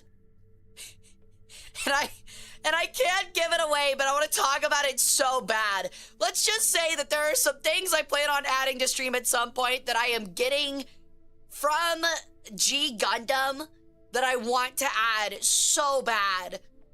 And I am planning for way on off in the distant future. I love Gundam. I don't know much, but they're cool as fuck. They are really cool. If you want some recommendations, Obsidian, let me know and I'll give you some ideas. I noticed recently at a recent hobby shop I went to, they now have entry-level Gunpla kits, which is so interesting. If I'm being honest, I don't know how, like, what that looks like. Maybe it's because I've been building Gundam kits for so long, but, like, the thing is like, high grade already felt super entry, so what does entry level look like? The series looks massive from the outside. It's like Fate, just pick one. That really is what it's like. Literally just it's like Fate, just pick one. Just pick one and start there. You could start with almost literally any of them. If you want to be, like, super Toonami coded, start with Seed. Seed or, yeah, actually, Gundam Seed is... It's either Seed or, Wing. But what if I pick the stupid one? There's very few stupid ones. There are some that are definitely worse than others, but there is no, like, real stupid ones. Tinbug says Hara starts doing hand cam gunpla building. I've actually already done them before, Ronin, but I have been considering doing another one recently. But even I know this hand of mine is burning red, and its loud roar tells me to, oh, see, he changes that with the second one. Because right now where I'm at in the show, he goes, this hand of mine is burning red. It's telling me to defeat you.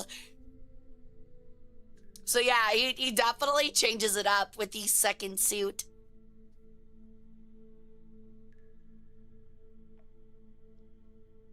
Either that or the dub changes it. Either way, all I know is the first 10 episodes, he says at the end, it's telling me to defeat you.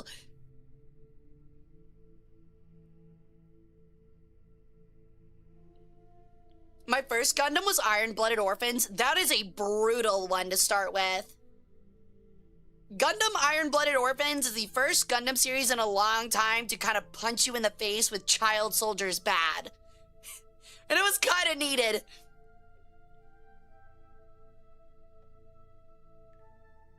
Watching a 7-hour gum cleaning tutorial named Gum? ?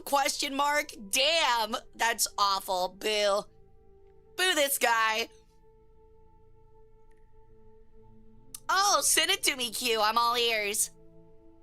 Yeah, it's rough. I'll be honest, like, as someone that really likes Gundam, I'm not gonna say Iron-Blooded Orphans was bad, but there were definitely things I didn't care for about it, and it wasn't my favorite. It was so violently depressing, I think was the main thing, and they killed both of my favorite characters. I don't think it was bad. I'm not saying it was bad, Bunky. It was a good anime.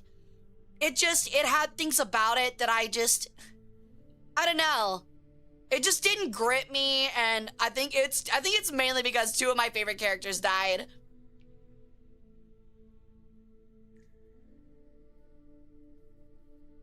No, see, Hara, you're supposed to say I'm not going to say this is bad, but it's bad. I don't think it's bad, though. I do find it funny that, like, maybe the most thirsted after Gundam character in the entire series is from the Gundam Build Fighters Try, and it's the main character's fucking mom. It makes me laugh so fucking hard. I couldn't get it, though. She's built like a dump truck. Oh, no. That is there, Eureka. My love, I'll take all my love, my anger, and all of my sorrow. Yeah, no, it's definitely still in there. Oh, you're saying it might be from the dub period. Honestly, kind of a huge fumble. if it's only in the dub. Because it's a great line. It's peak. But again, that's why I watch it in dub, is because the guy that voice acts Doman Kashu delivers those lines so well. Violently depressing, you say, sounds right up my alley? Then check it out.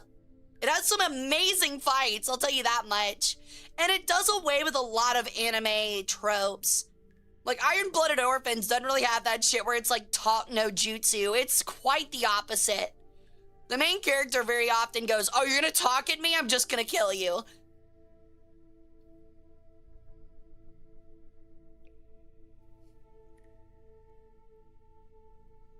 Depressing, you say? And how are the mechs depressing, you say? Unironically, yes. Even the mechs are depressing. It's one of the few Gundam series where it's like using the Gundam more actively kills you. The Gundam, the cool Tyrannosaurus Rex Gundam is an allegory for cancer.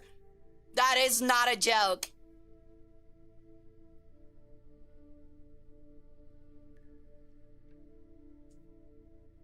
It really is, Eureka. As bad as the dub can be, they do sometimes have some crazy lines.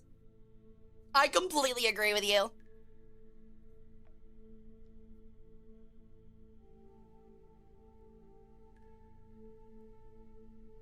Closest things I've watched to Gundam are Evangelion in '86. You haven't even watched Eureka 7? Eureka 7's pretty good. The main character's a bitch. But if you liked Evangelion, you'll like that. I did not care for Evangelion. I couldn't get past Shinji. I'm not saying he doesn't have the right to be a bitch. He's like 12 and he's dealing with an apocalypse, but man, is it grating.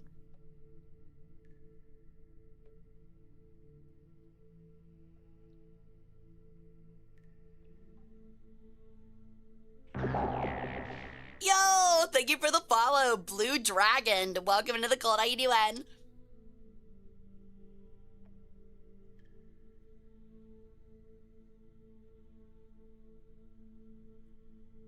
Yeah, I get that, Bunky. I hate the mech designs.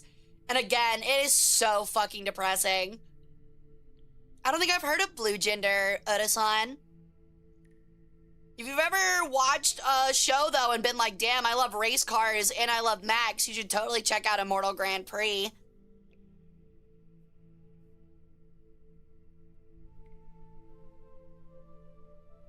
The most I know about Eureka 7 is people asking if that's how my name is pronounced on a similar regular basis. That's depressing. Yeah, every time I get the opposite because I'll say Eureka 7 and people will be like, you mean Eureka? Actually, no, for some reason they pronounce it Eureka. Oh, thank you, Blue. I appreciate it.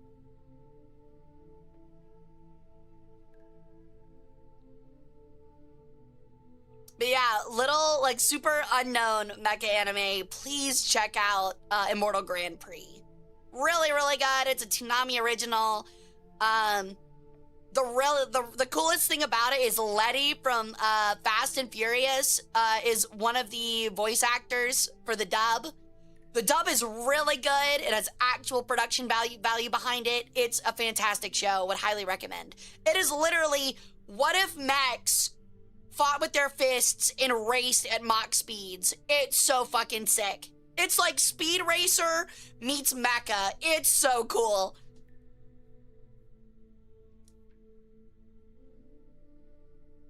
Yeah, that makes sense.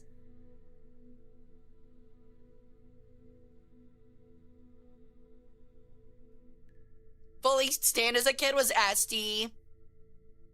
No, I mean, that's not a bad take, Tycho. I totally get that. I also would say a lot of the older Gundam series do kind of lean for, like, older people anyway.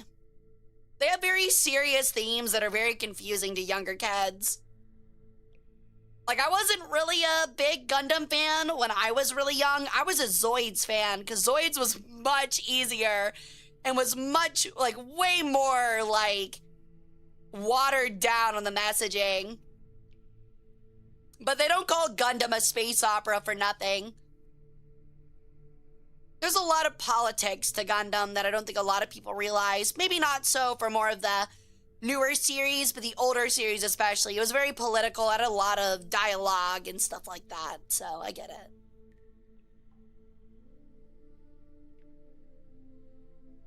Yeah, F-Zero is pretty cool too.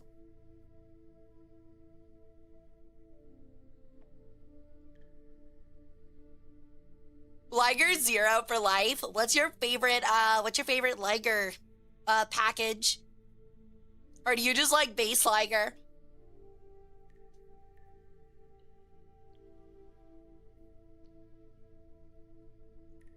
I like when the person's dressed to the nines and they have the most basic Gundam.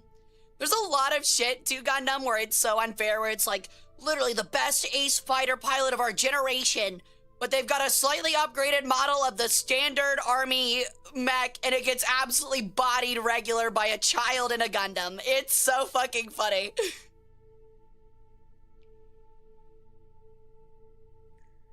Like, they'll literally be like, it's literally Tom Cruise from Top Gun in a top-of-the-line military mech, and he just got bodied in 3 seconds by a 12-year-old in a Gundam. Like, that has never piloted it before.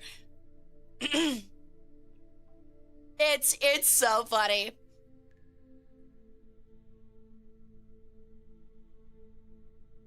Gundam was made to draw you in with sick-ass robots, only to secretly be about the dudes inside them the whole time. I mean, pretty much, yeah.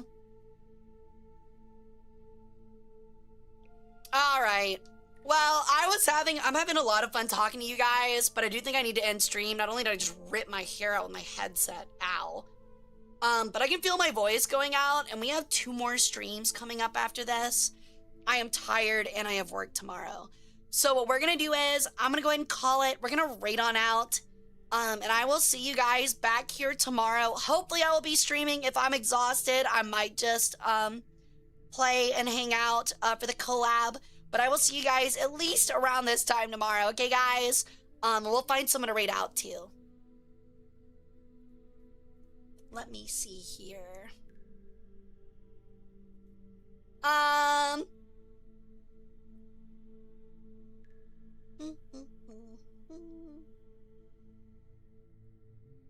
I think we're gonna raid Meg. Alright, so they're doing a watch along with a bunch of other VTubers for Power Rangers. So you guys go have fun with them, and I will see you guys back here tomorrow at the same time. We're gonna be playing some Super Battle Golf and a collab, okay, guys? If you guys want to catch me until then, I do have shorts. We had one posted today. There will be one posted tomorrow. Please check them out on Instagram, TikTok, or YouTube Shorts. Later, guys. Y'all have a great rest of y'all's night.